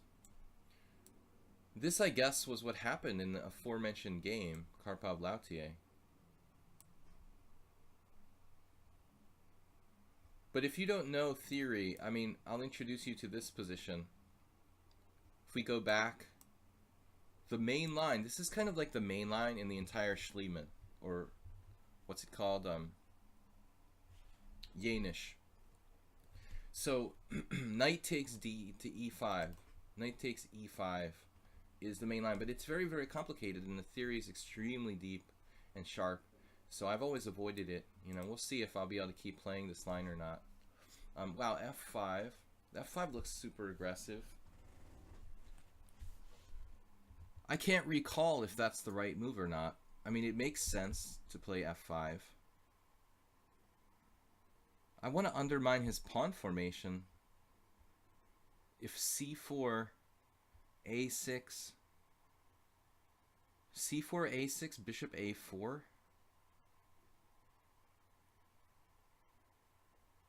c4, a6, bishop a4. How weird is that?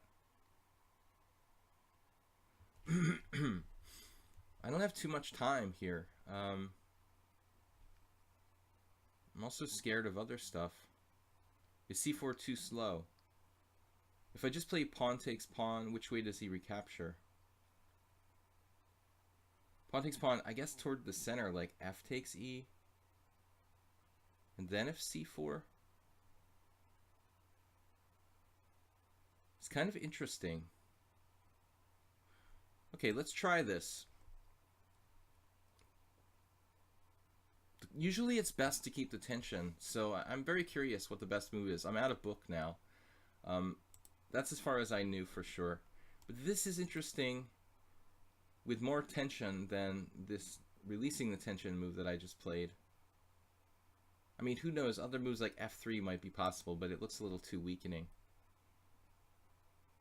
So, Blue Crow, what's up? Oh, you missed the tournament. I've been asking for ages. Well, we're going to try to do at least one a week. It could be a regular Tuesday thing. We can always shift them around. I think it's best to do it in the evening.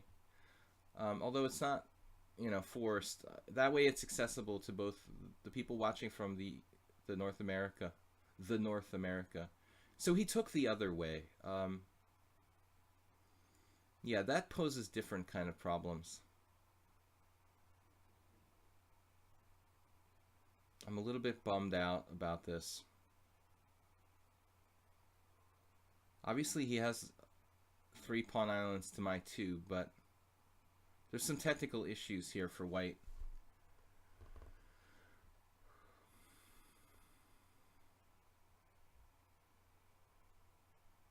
We have enough time to think a bit, but he's got open G file. He can castle either way.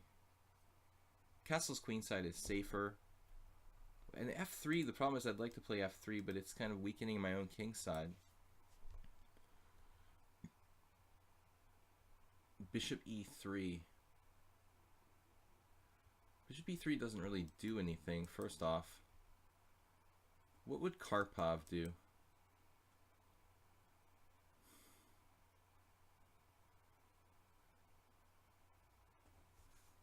This is problematic.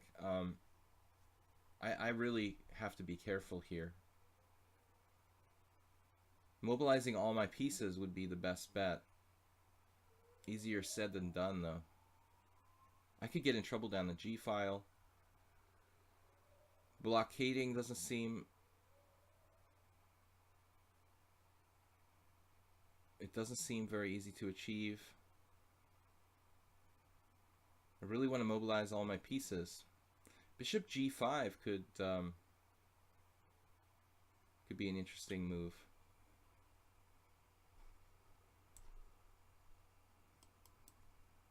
Giving him Rook G8 with tempo, though. Do I really want to do that? Yeah, I don't know. That's tough. Bishop G5, Rook G8. I'm just basically losing a tempo. I'm gonna not do that. That looks like a weird idea. Bishop E3.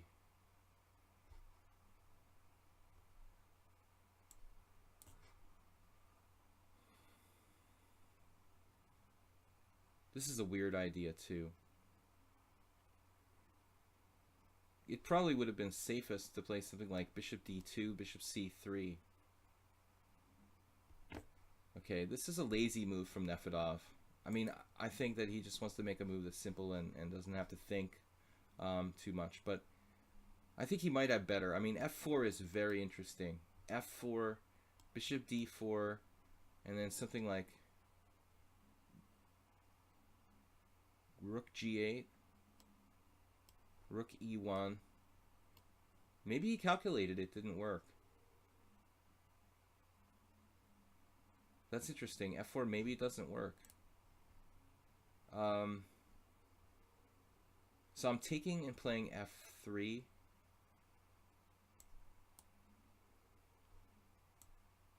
And I can break his pawns up because of bishop d4.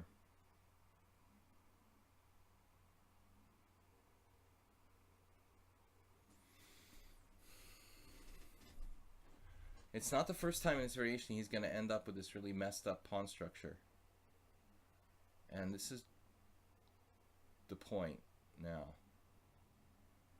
I just think that a6 was a kind of, you know, first move you see kind of move.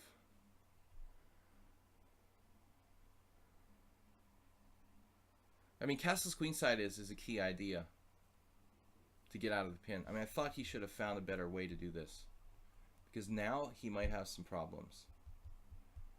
I'm able to like worsen the pawn structure, break up that monster duo of pawns, and what can he do, you know? At first I thought, when I played bishop e3, oh, maybe he has f4, you know, bishop d4, rook g8. But actually, I mean, I'm coming very fast with rook ae1. You were talking about it maybe now getting out of the pin. That's the variation, and actually you're right. So f4, bishop d4, rook g8, rook ae1, or rook fe1, and then he can castle, but then I take on c6, and then his e4 pawn drops. f4, bishop d4, rook g8, rook ae1, castles, bishop takes c6, b takes c6, rook takes e4, and I guess that I'm just better. Maybe he has f3 at the end there. Oh shit. Yeah, no, I have g4, I guess, so it's still a little bit messy, but it looks pretty good. All right. You know, now I think that we're in a tactical situation where it's obviously very unpleasant for black now. The pawn structure is hugely important here. But maybe he has some counterplay. Maybe he's not necessarily lost here. My king is a little bit more open than his king, perhaps because he has some pressure along the g file. I weaken myself with h3. Maybe I need to trade bishops, but it's not so easy to force that exchange.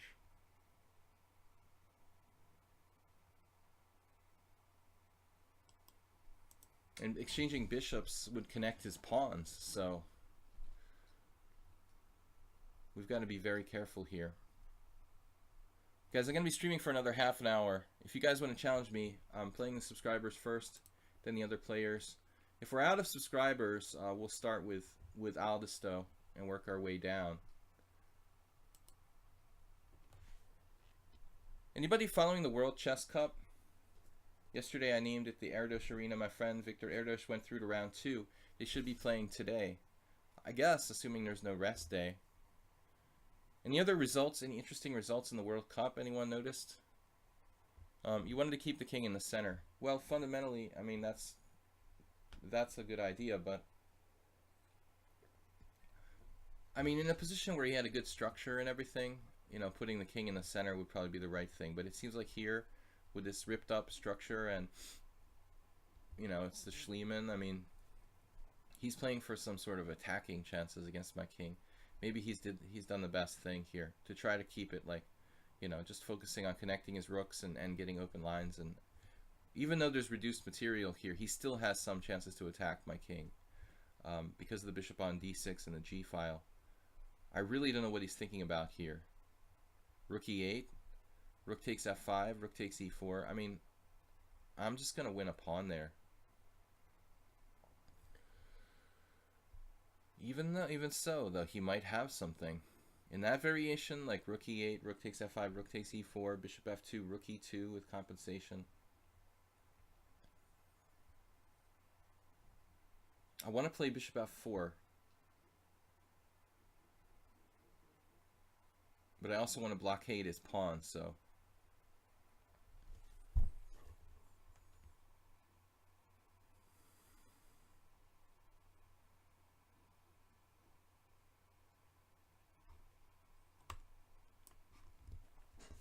I don't know. This way I get my last piece in the game. We've got rook e2 defensively. We're blockading the pawn. I still think that black has some chances here, despite the bad structure. If he keeps the pieces on the board, he can get some threats going. It's just that he doesn't want to trade pieces into an ending where he's clearly worse. This is exactly what he probably shouldn't do. Like rook g8, I thought.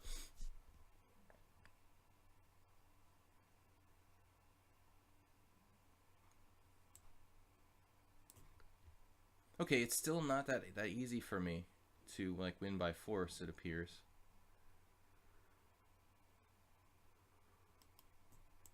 But bishop f2, rook f1 is a bad trick.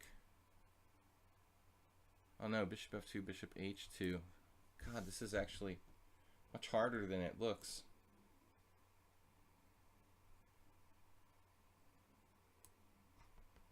Scary, Nefedov. If bishop f2, bishop h2, and he was fine, probably.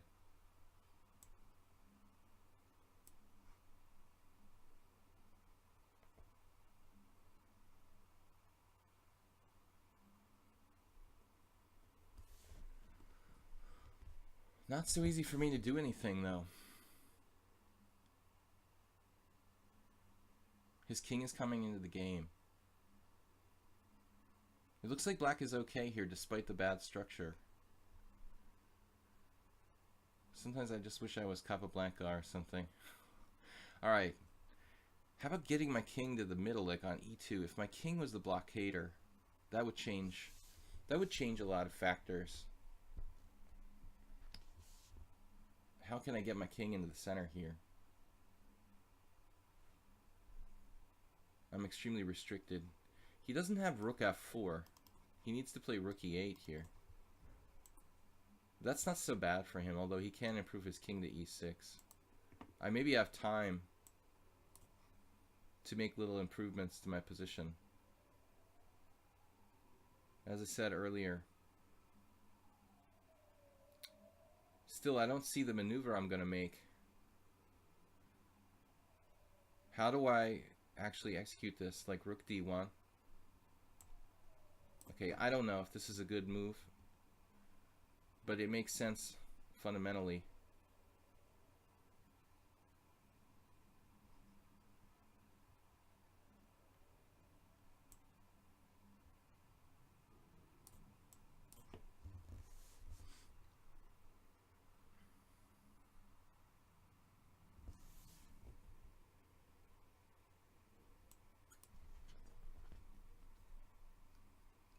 We're going to try to make the king transfer.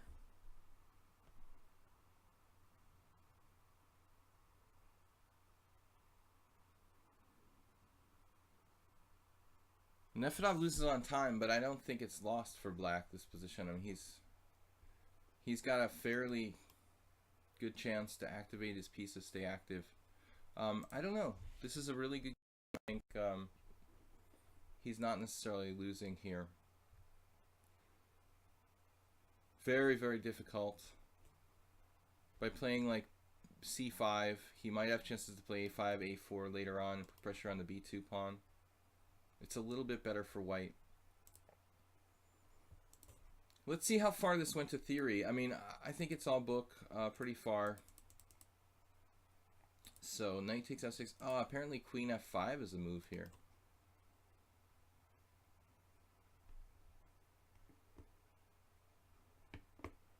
The computer's not impressed with that idea. So we're following Karpov Lautier and a leader. No, that's the last game. Wow. So he played f5, and this was played by Mészáros Tamás. He was quite young there. Now a higher rated 2400 IM. The engine likes castle's queenside better. It may just transpose.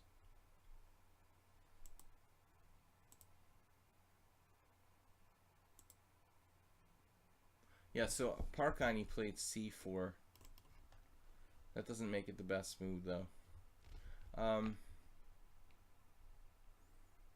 engine likes my move better. I mean, c4 is very natural. But we'll have to have a closer look at this later. Let's play another game. Aldisto's been waiting.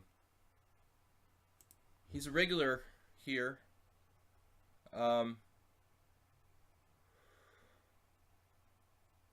Yeah, back to chess. It is an interesting format, talking about the World Cup. We don't see knockouts very often. I think for chess spectator, so to speak, it's interesting.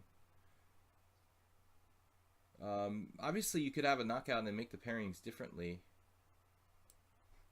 I mean, it's fine if it's a poker tournament, but in a chess tournament where people have established ratings, you could definitely make the argument that it's not really fair for many reasons. Okay, now we had a tough game with Aldisto the other game. Let's try a different setup here. I've been playing that same setup against Aldisto. I actually played the white side of the Botvinnik system a few times. I lost against Kaidanov once with white, and I lost against Kaidanov once with white playing the Botvinnik. I remember I lost against Michael Molyar. Maybe. I don't remember if I was on the white side or the black side. But I thought we'll try a different setup. Last time I played like e6, knight g, e7. This is another approach. The Kaidanov. This is me versus Kaidanov from a tournament like 20 years ago. Well, I mean, Carlsen, Aronian, MVL, Caruana, Kramnik, Mamedyarov really had a good run. So the basic idea of playing knight e8 is that we can play f5. It does weaken the king side, obviously, a little bit, but that's par for the course in the closed Sicilian. I mean, you really have to be willing to play this in closed structures. Dilyavatra's friend, just don't do it. Won a game against me in a Grand Prix attack the other day where he kind of lured me into weakening my king side, but that was a different position.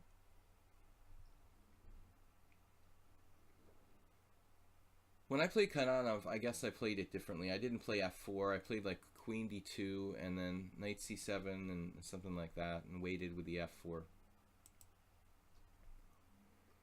Hard to say which one is necessarily better. I don't know. But the typical moves are like rook b8, bishop d7, knight c7. I used to play this position with the colors reversed. The setup that I'm playing here, when I first started playing chess in the 80s, when I first studied openings, I learned the English opening first. And I started to play this setup from a very early rating level, like I was maybe 1600. So I have a lot of experience, but Aldisto seems kind of expert. He also plays e4, closed Sicilians. Yeah, I don't know why I let him play d4, honestly. I've been in a kind of fantasy land here. Why did he not play d4 last move, actually? Knight e8, f4, f5, bishop e3. I should have played knight d4, and I didn't. This is a big mistake by me. Now white should have a good game. barring any kind of tactic I might have. Need to pay closer attention to what I'm doing here. Now he has a good game. C'est la vie.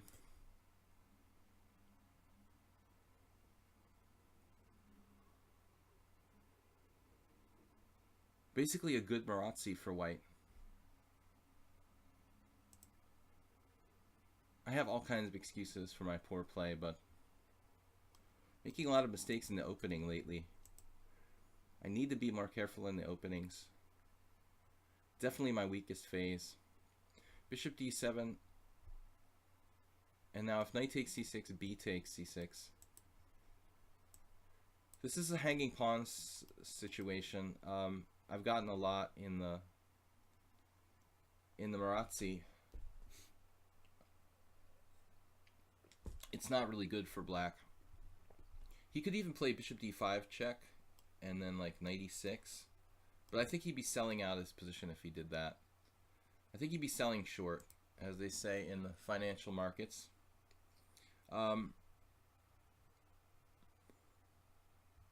So he should be playing for something like long term.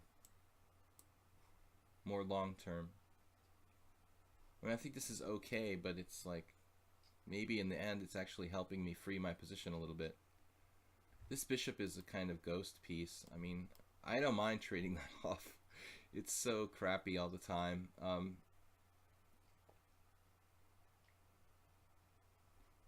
Yeah, tempting plan, but maybe not necessarily the best for white.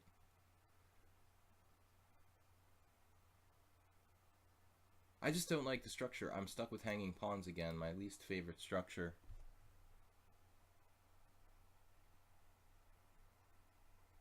What? Has any player been 2900 in classical on Lichess? It's hard to do that because there aren't that many high-rated players to get points from. I don't know how Justice Bot got to 2700, honestly. I mean, he must have really put a lot of effort into it. I mean, I don't know. How do you find enough players to play who have high enough rating that you gain points at that stage? I don't know. Okay, this is a sensible move. He didn't play knight e6.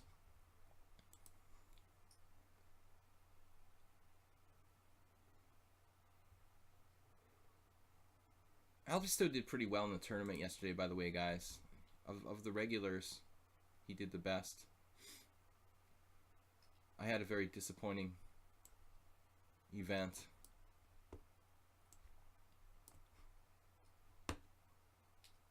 But I was just having fun setting it up, and that was the first time. I think that next time I'll just act as a host, you know, and go over some of the other players' games rather than, you know, just go over my own games. Maybe I'll play a game or two next time we do a viewer tournament and just do one or two discussions of my games and then, you know, spend the rest of the time just watching the other players play. I think it's more interesting that way. You know, we get to see my games all the time.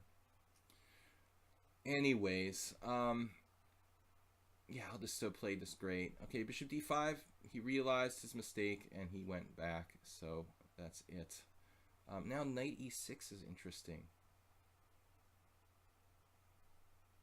It's a classic idea. I just like the way I said that, so I said it again. Knight takes d4. My knight is bad here. Was I saying knight e6 for real? It just loses a pawn?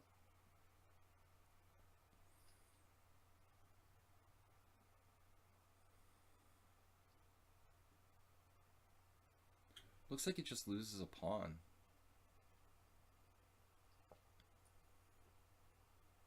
This is a pretty bad position for me, honestly. This doesn't look good. I lost to Gennady Zacic once on the black side of an accelerated dragon. Roman Gigiash really had the stupidest idea that I followed, which was basically to play the black side of the Gurgenidze Marazzi, and then there's a line that Petrosian used to play where you play like knight takes d4. How does it go? And then you retreat your knight back to e6. And it's a standard line in the black side of the Marazzi accelerated dragon. But Roman was like, oh, we can play knight takes d4 and put it back on c6. And all it does is like give me like this really passive position. And Zaitchik he just had this like pressure like down the open files. You know, it was like a nightmare. I just lost easily without a fight. Not one of my more pleasant memories in chess. Whatever happened to Zaitchik? He's gonna go now knight b6 on me. God, this is a nightmare. Literally. Knight takes d4, bishop takes d4, knight takes d5, maybe? I'm like paralyzed worse than the last game.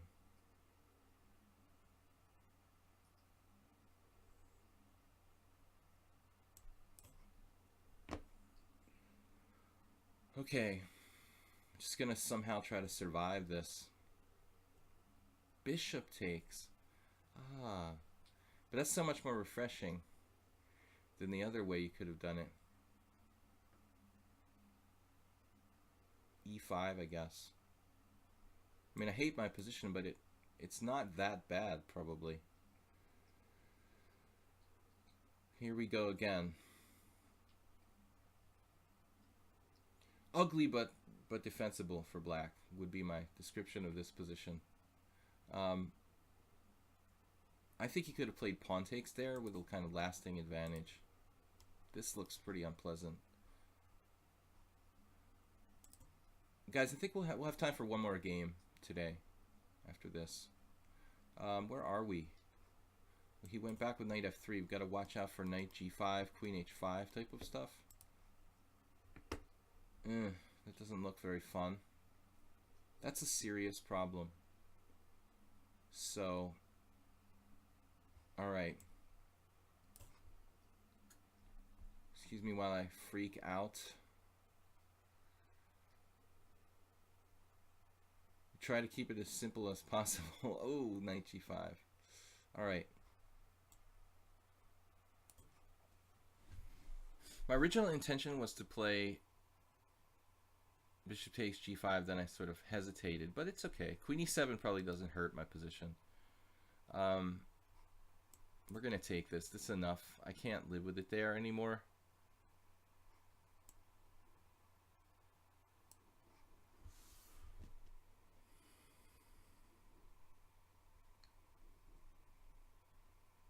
Obviously in very big trouble.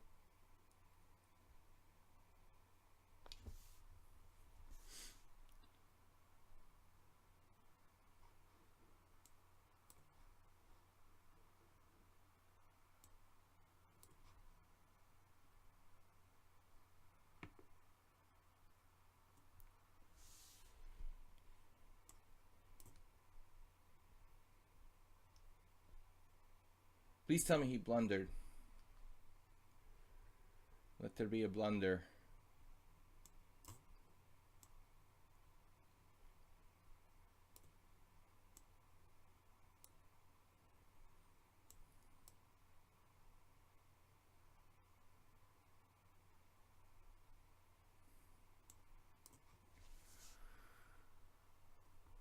Another lucky escape. We were just so close to being toast. Right here, he's probably built a pretty big advantage here. 1.1. Now it's going down a little bit, but this is really unpleasant for black. I mean, I'm just barely hanging on, basically. So I just totally blundered. Allowing him to play d4 was really bad in the opening. You just can't let this happen. So here, I'm surprised this position has never been reached before, honestly. Okay, rook b8 is obviously, yeah. So we got games here. White has a great score in this position. Wow. I mean, maybe I pulled the trigger on f5 too soon. It's actually the most common move in this position. It may not be absolutely necessary, though. Like, the computer likes knight c7 better, but I'm scared of f5. Like, what am I going to do when they play f5? Knight c7, f5. How do you deal with this? Vladislav Kovalev. So I never heard of him, but... Okay, then you can play e6 and try to chip away at it, I guess. g4. Or just lose like this guy did. I don't know. You want to allow this? It seems like a thematic mistake for black to allow f5. White's got an awful good score. Look at that. 12 games. He's got 67%. I mean, it's not like a statistical meltdown, but man, oh man, what did I do wrong? What are we supposed to do here? Well, this is why I don't really play this variation normally. Knight e8 is the second most common move to a6. Yeah, there is a style of play, I guess. My friend David Vigorito used to do this, where he would just let them do everything on the king side. So another school of thought is to just leave the knight on f6, I guess, and let them do their worst. I used to like cringe when I saw David play these positions. Sometimes white would get this wicked looking attack on the king side. But that's another theoretical approach. You could play rook b8 or a6 here and just let white do their thing on the king side. It looks scary to me. So we went with knight e8. He played f4. I mean, this is a game with Kaidana. Bishop e3 is more common than Aldisto's f4. But maybe f4 has the best winning percentage for white for a reason. f5, bishop e3, and now I have knight d4. A couple of very ignorant people played knight c7 like I did. Oh no, I played rook b8, but it's the same difference. Maybe knight c7 is a little better than rook b8, but I would assume knight d4 here. Girgadze. Tamash. Not Geo. The older one.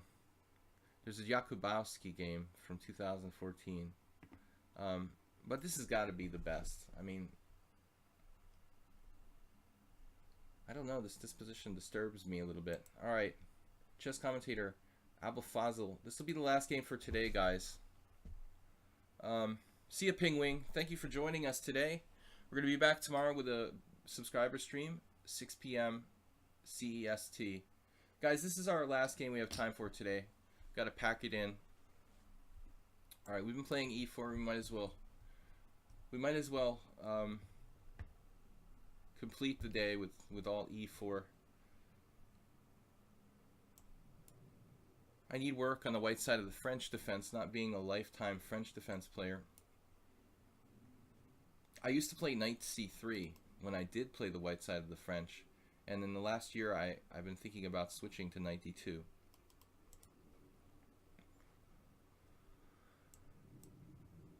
Another thing is,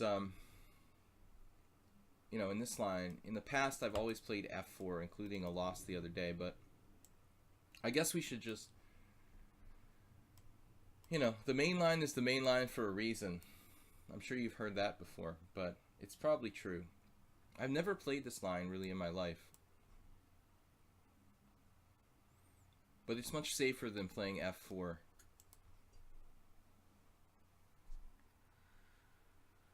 Two words, the French and defense. You're gonna insult our French viewers. 92. I know Plucro is from France. He lives in France, and we have maybe other secret French viewers I don't know about. Okay, now castles. Can we sack a pawn here? Castles, takes. Isn't Kasparov? Isn't this like a Kasparov thing? We can sack a pawn. I'm pretty sure. You just play it like a... You play it like a Milner-Barry, except the knight is on a different square. I saw Kjetil Lee, the Norwegian Grandmaster, do this. I mean, I guess it's a standard line, actually. I just, you know, having never played the Tarash, really, you know, don't know the line very much. It's funny, I didn't even realize that Abul Fazl Nazemi played...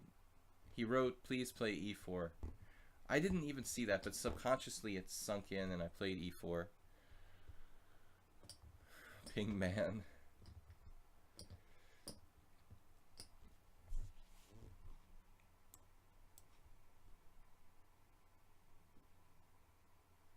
I think somebody knows the theory here. Alright. So we're sacking a pawn, but we're going to have some fun. I don't know if I remember anything here. I think I remember something, yeah. I went over this with one of my students, actually. A little bit. I do have one or two students who play the white side of the Tarash, and going over stuff with them obviously rubs off on me. So if I remember correctly,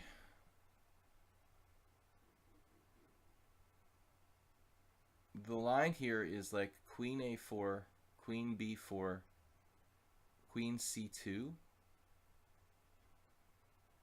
or queen a4 and some other move. I mean, bishop e3 would be a sensible move, but it hangs a pawn and allows like simplification, so maybe it's possible to play something slower like a3, I don't know.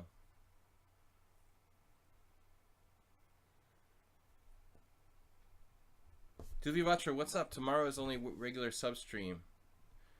Yeah, I mean, well, the subscribers are welcome to play. You know, everyone else can watch and commentate. But only subscribers will play tomorrow. Yeah. Sorry, Divyavatra, didn't mean to blow you off. I appreciate all my subscribers. Want to have a special stream just for you guys tomorrow, so the other players can't play. We'll analyze games. If you want to look at a particular game or something, so, you know, send me a message on Lichess, and you can send me the PGN or whatever, or link to the game. If you want to go over a game of yours or any game, we can analyze rather than just rather than simply play during the subscriber stream. Yeah, it's only for the subscribers. Sorochi just showed up. Alright, see you later, man. So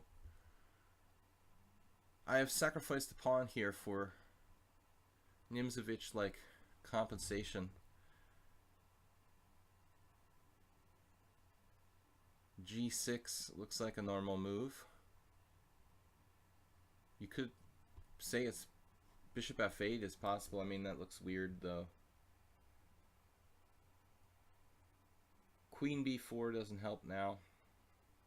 I mean, whoops. Doesn't g6 seem kind of forced? And then what do I do?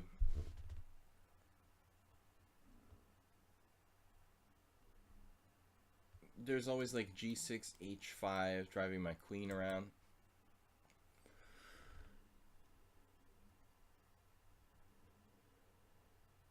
I'd like to trade the dark squared bishops.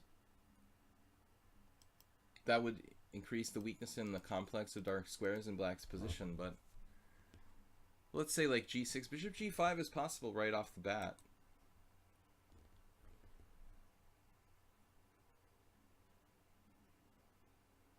I don't think I mind sacrificing a second pawn. I mean, there's also bishop f8, obviously. Bishop f8. Freudian. Bishop h6, bishop f8, something like that. But I don't know. I mean, can I just sacrifice a second pawn? I mean, is this sound to give him another pawn? Like, I could play other moves like h4.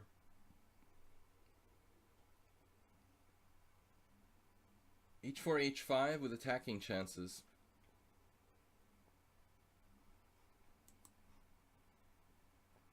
So we have three candidate moves. Bishop g5, bishop h6, and h4.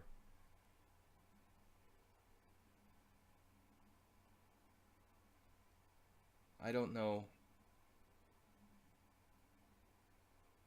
what else is going on. I mean, he could play knight c5 at some point. And then I could try to pin him with bishop e3.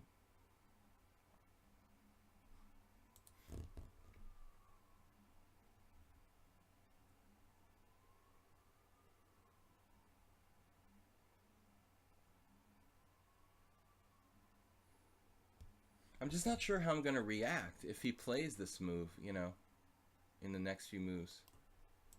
It's... Alright, let's play h4. This doesn't involve sacrificing anything, and it's just a kind of useful move.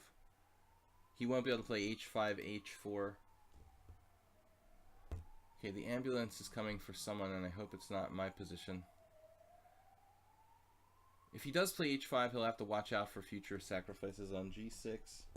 Though there's always like the McCutcheon French theme of like rook g8. When you do like bishop takes g6, there's rook g8. He did knight c5. Alrighty. Now I don't know. My first inclination is to play bishop e3, but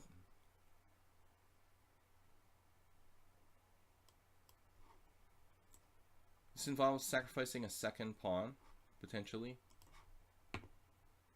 It's a blitz game, so I'm going to do it.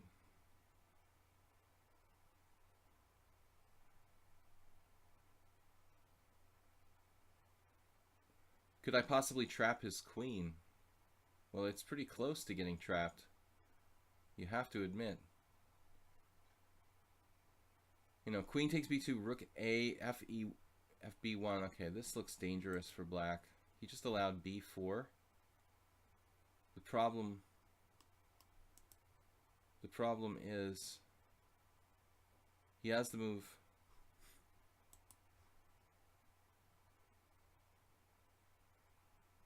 b4, queen a4.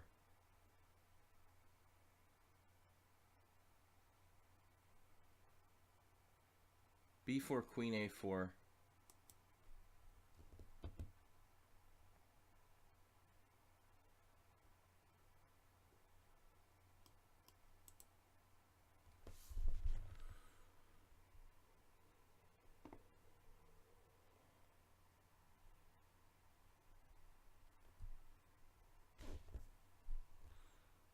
I don't know. If bishop e2, knight e4 is a problem.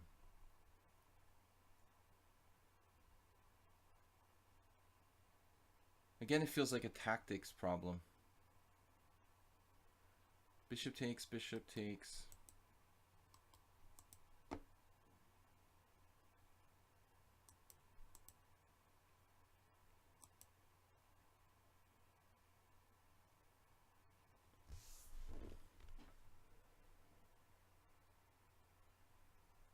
Just don't know what to do here. Bishop c2, I guess. This just seems like a strange move to play.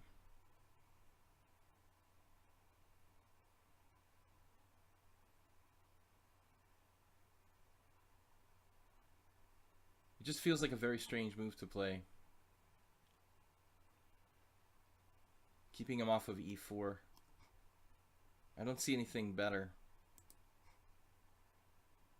I mean, obviously if he castles h5, we have some attacking chances. And we are threatening b4. I mean, he could try to just sacrifice a pawn with maybe knight e4 or something. Doesn't look so bad, to be honest. If it was me, and I was black here, and I wanted to do something practical, I mean, this move makes a lot of sense, you know? Maybe I should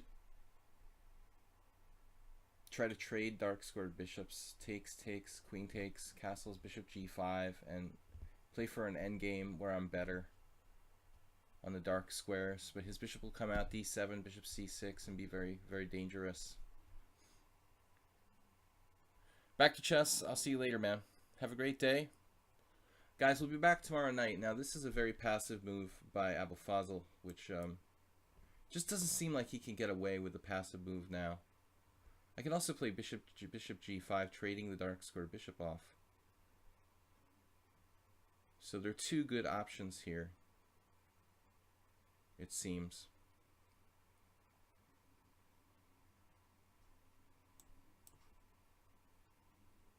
Difficult to choose.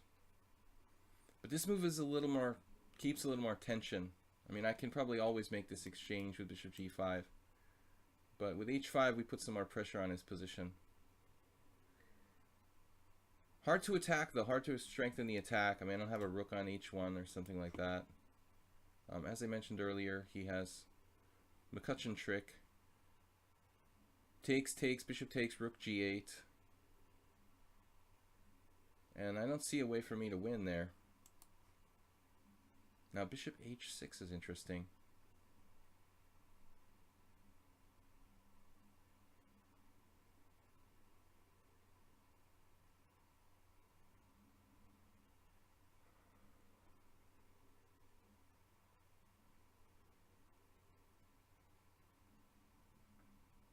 Having hallucinations and all.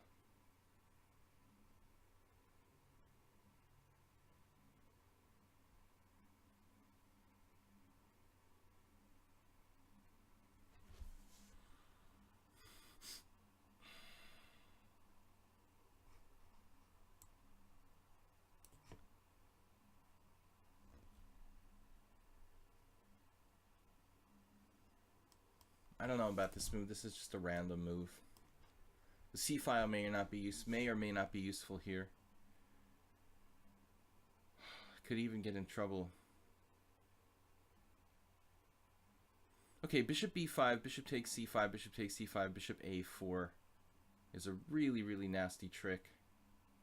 I did not intentionally play for that. It may not win, actually. He has queen b6 there.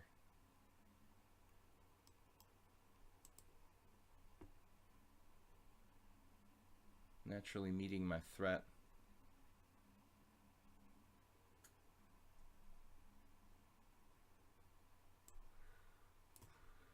Black is playing really well. I like the way he played this game. It seems like black is fine. Classic French defense kind of theme. Now I'm weakening my queen side. I don't know where he's going to go. Here, here, here.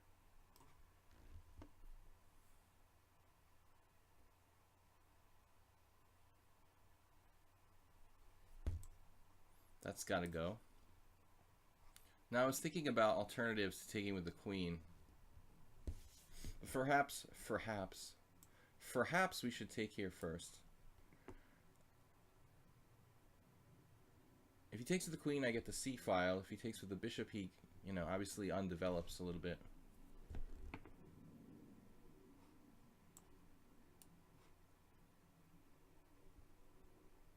Our pieces are much more active. We don't really have any concrete threats, though.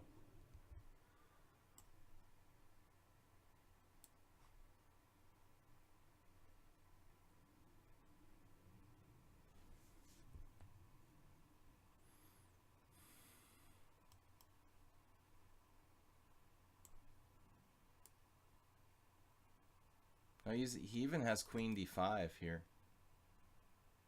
which is pretty scary. This is protected, though. Okay, it's not that clear. Like, he heard me.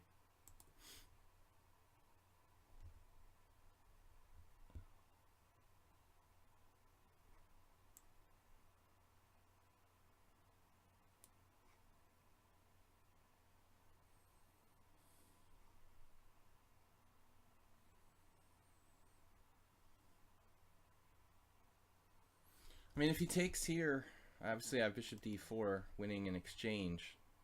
Actually winning a whole rook.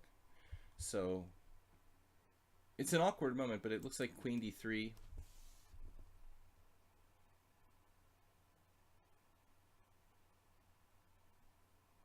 It looks like queen d3 and black is better, I would say. Queen d3, maybe something like b5.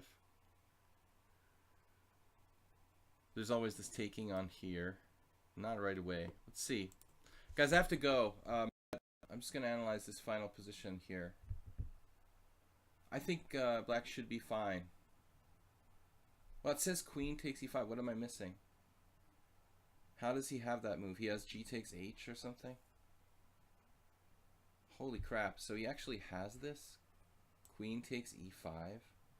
Why not queen d3? b5. Ironically, this is strong for white. But queen takes e5. I didn't think it was possible, but he has g takes h5, it looks like. which I overlooked. That doesn't make sense, though.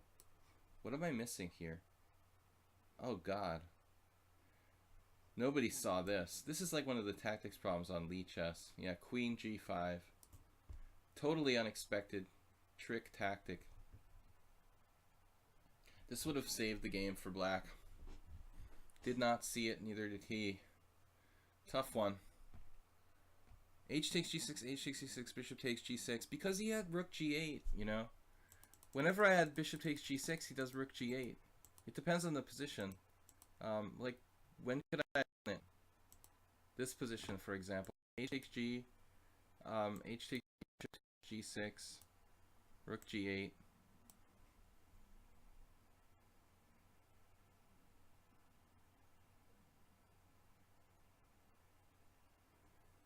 It's a standard trick in the McCutcheon variation. It's not clear. I didn't even see queen h5. That's the suggested move from the engine, but I'm not really sure what's going on around here. It doesn't look that clear. What should I do against French exchange? You can be like Alekhine and try to castle queenside and checkmate them. Alright guys, I gotta grab lunch too. I will see you guys tomorrow night. Subscriber stream, 6 p.m. CEST. Thanks for playing. Bye-bye.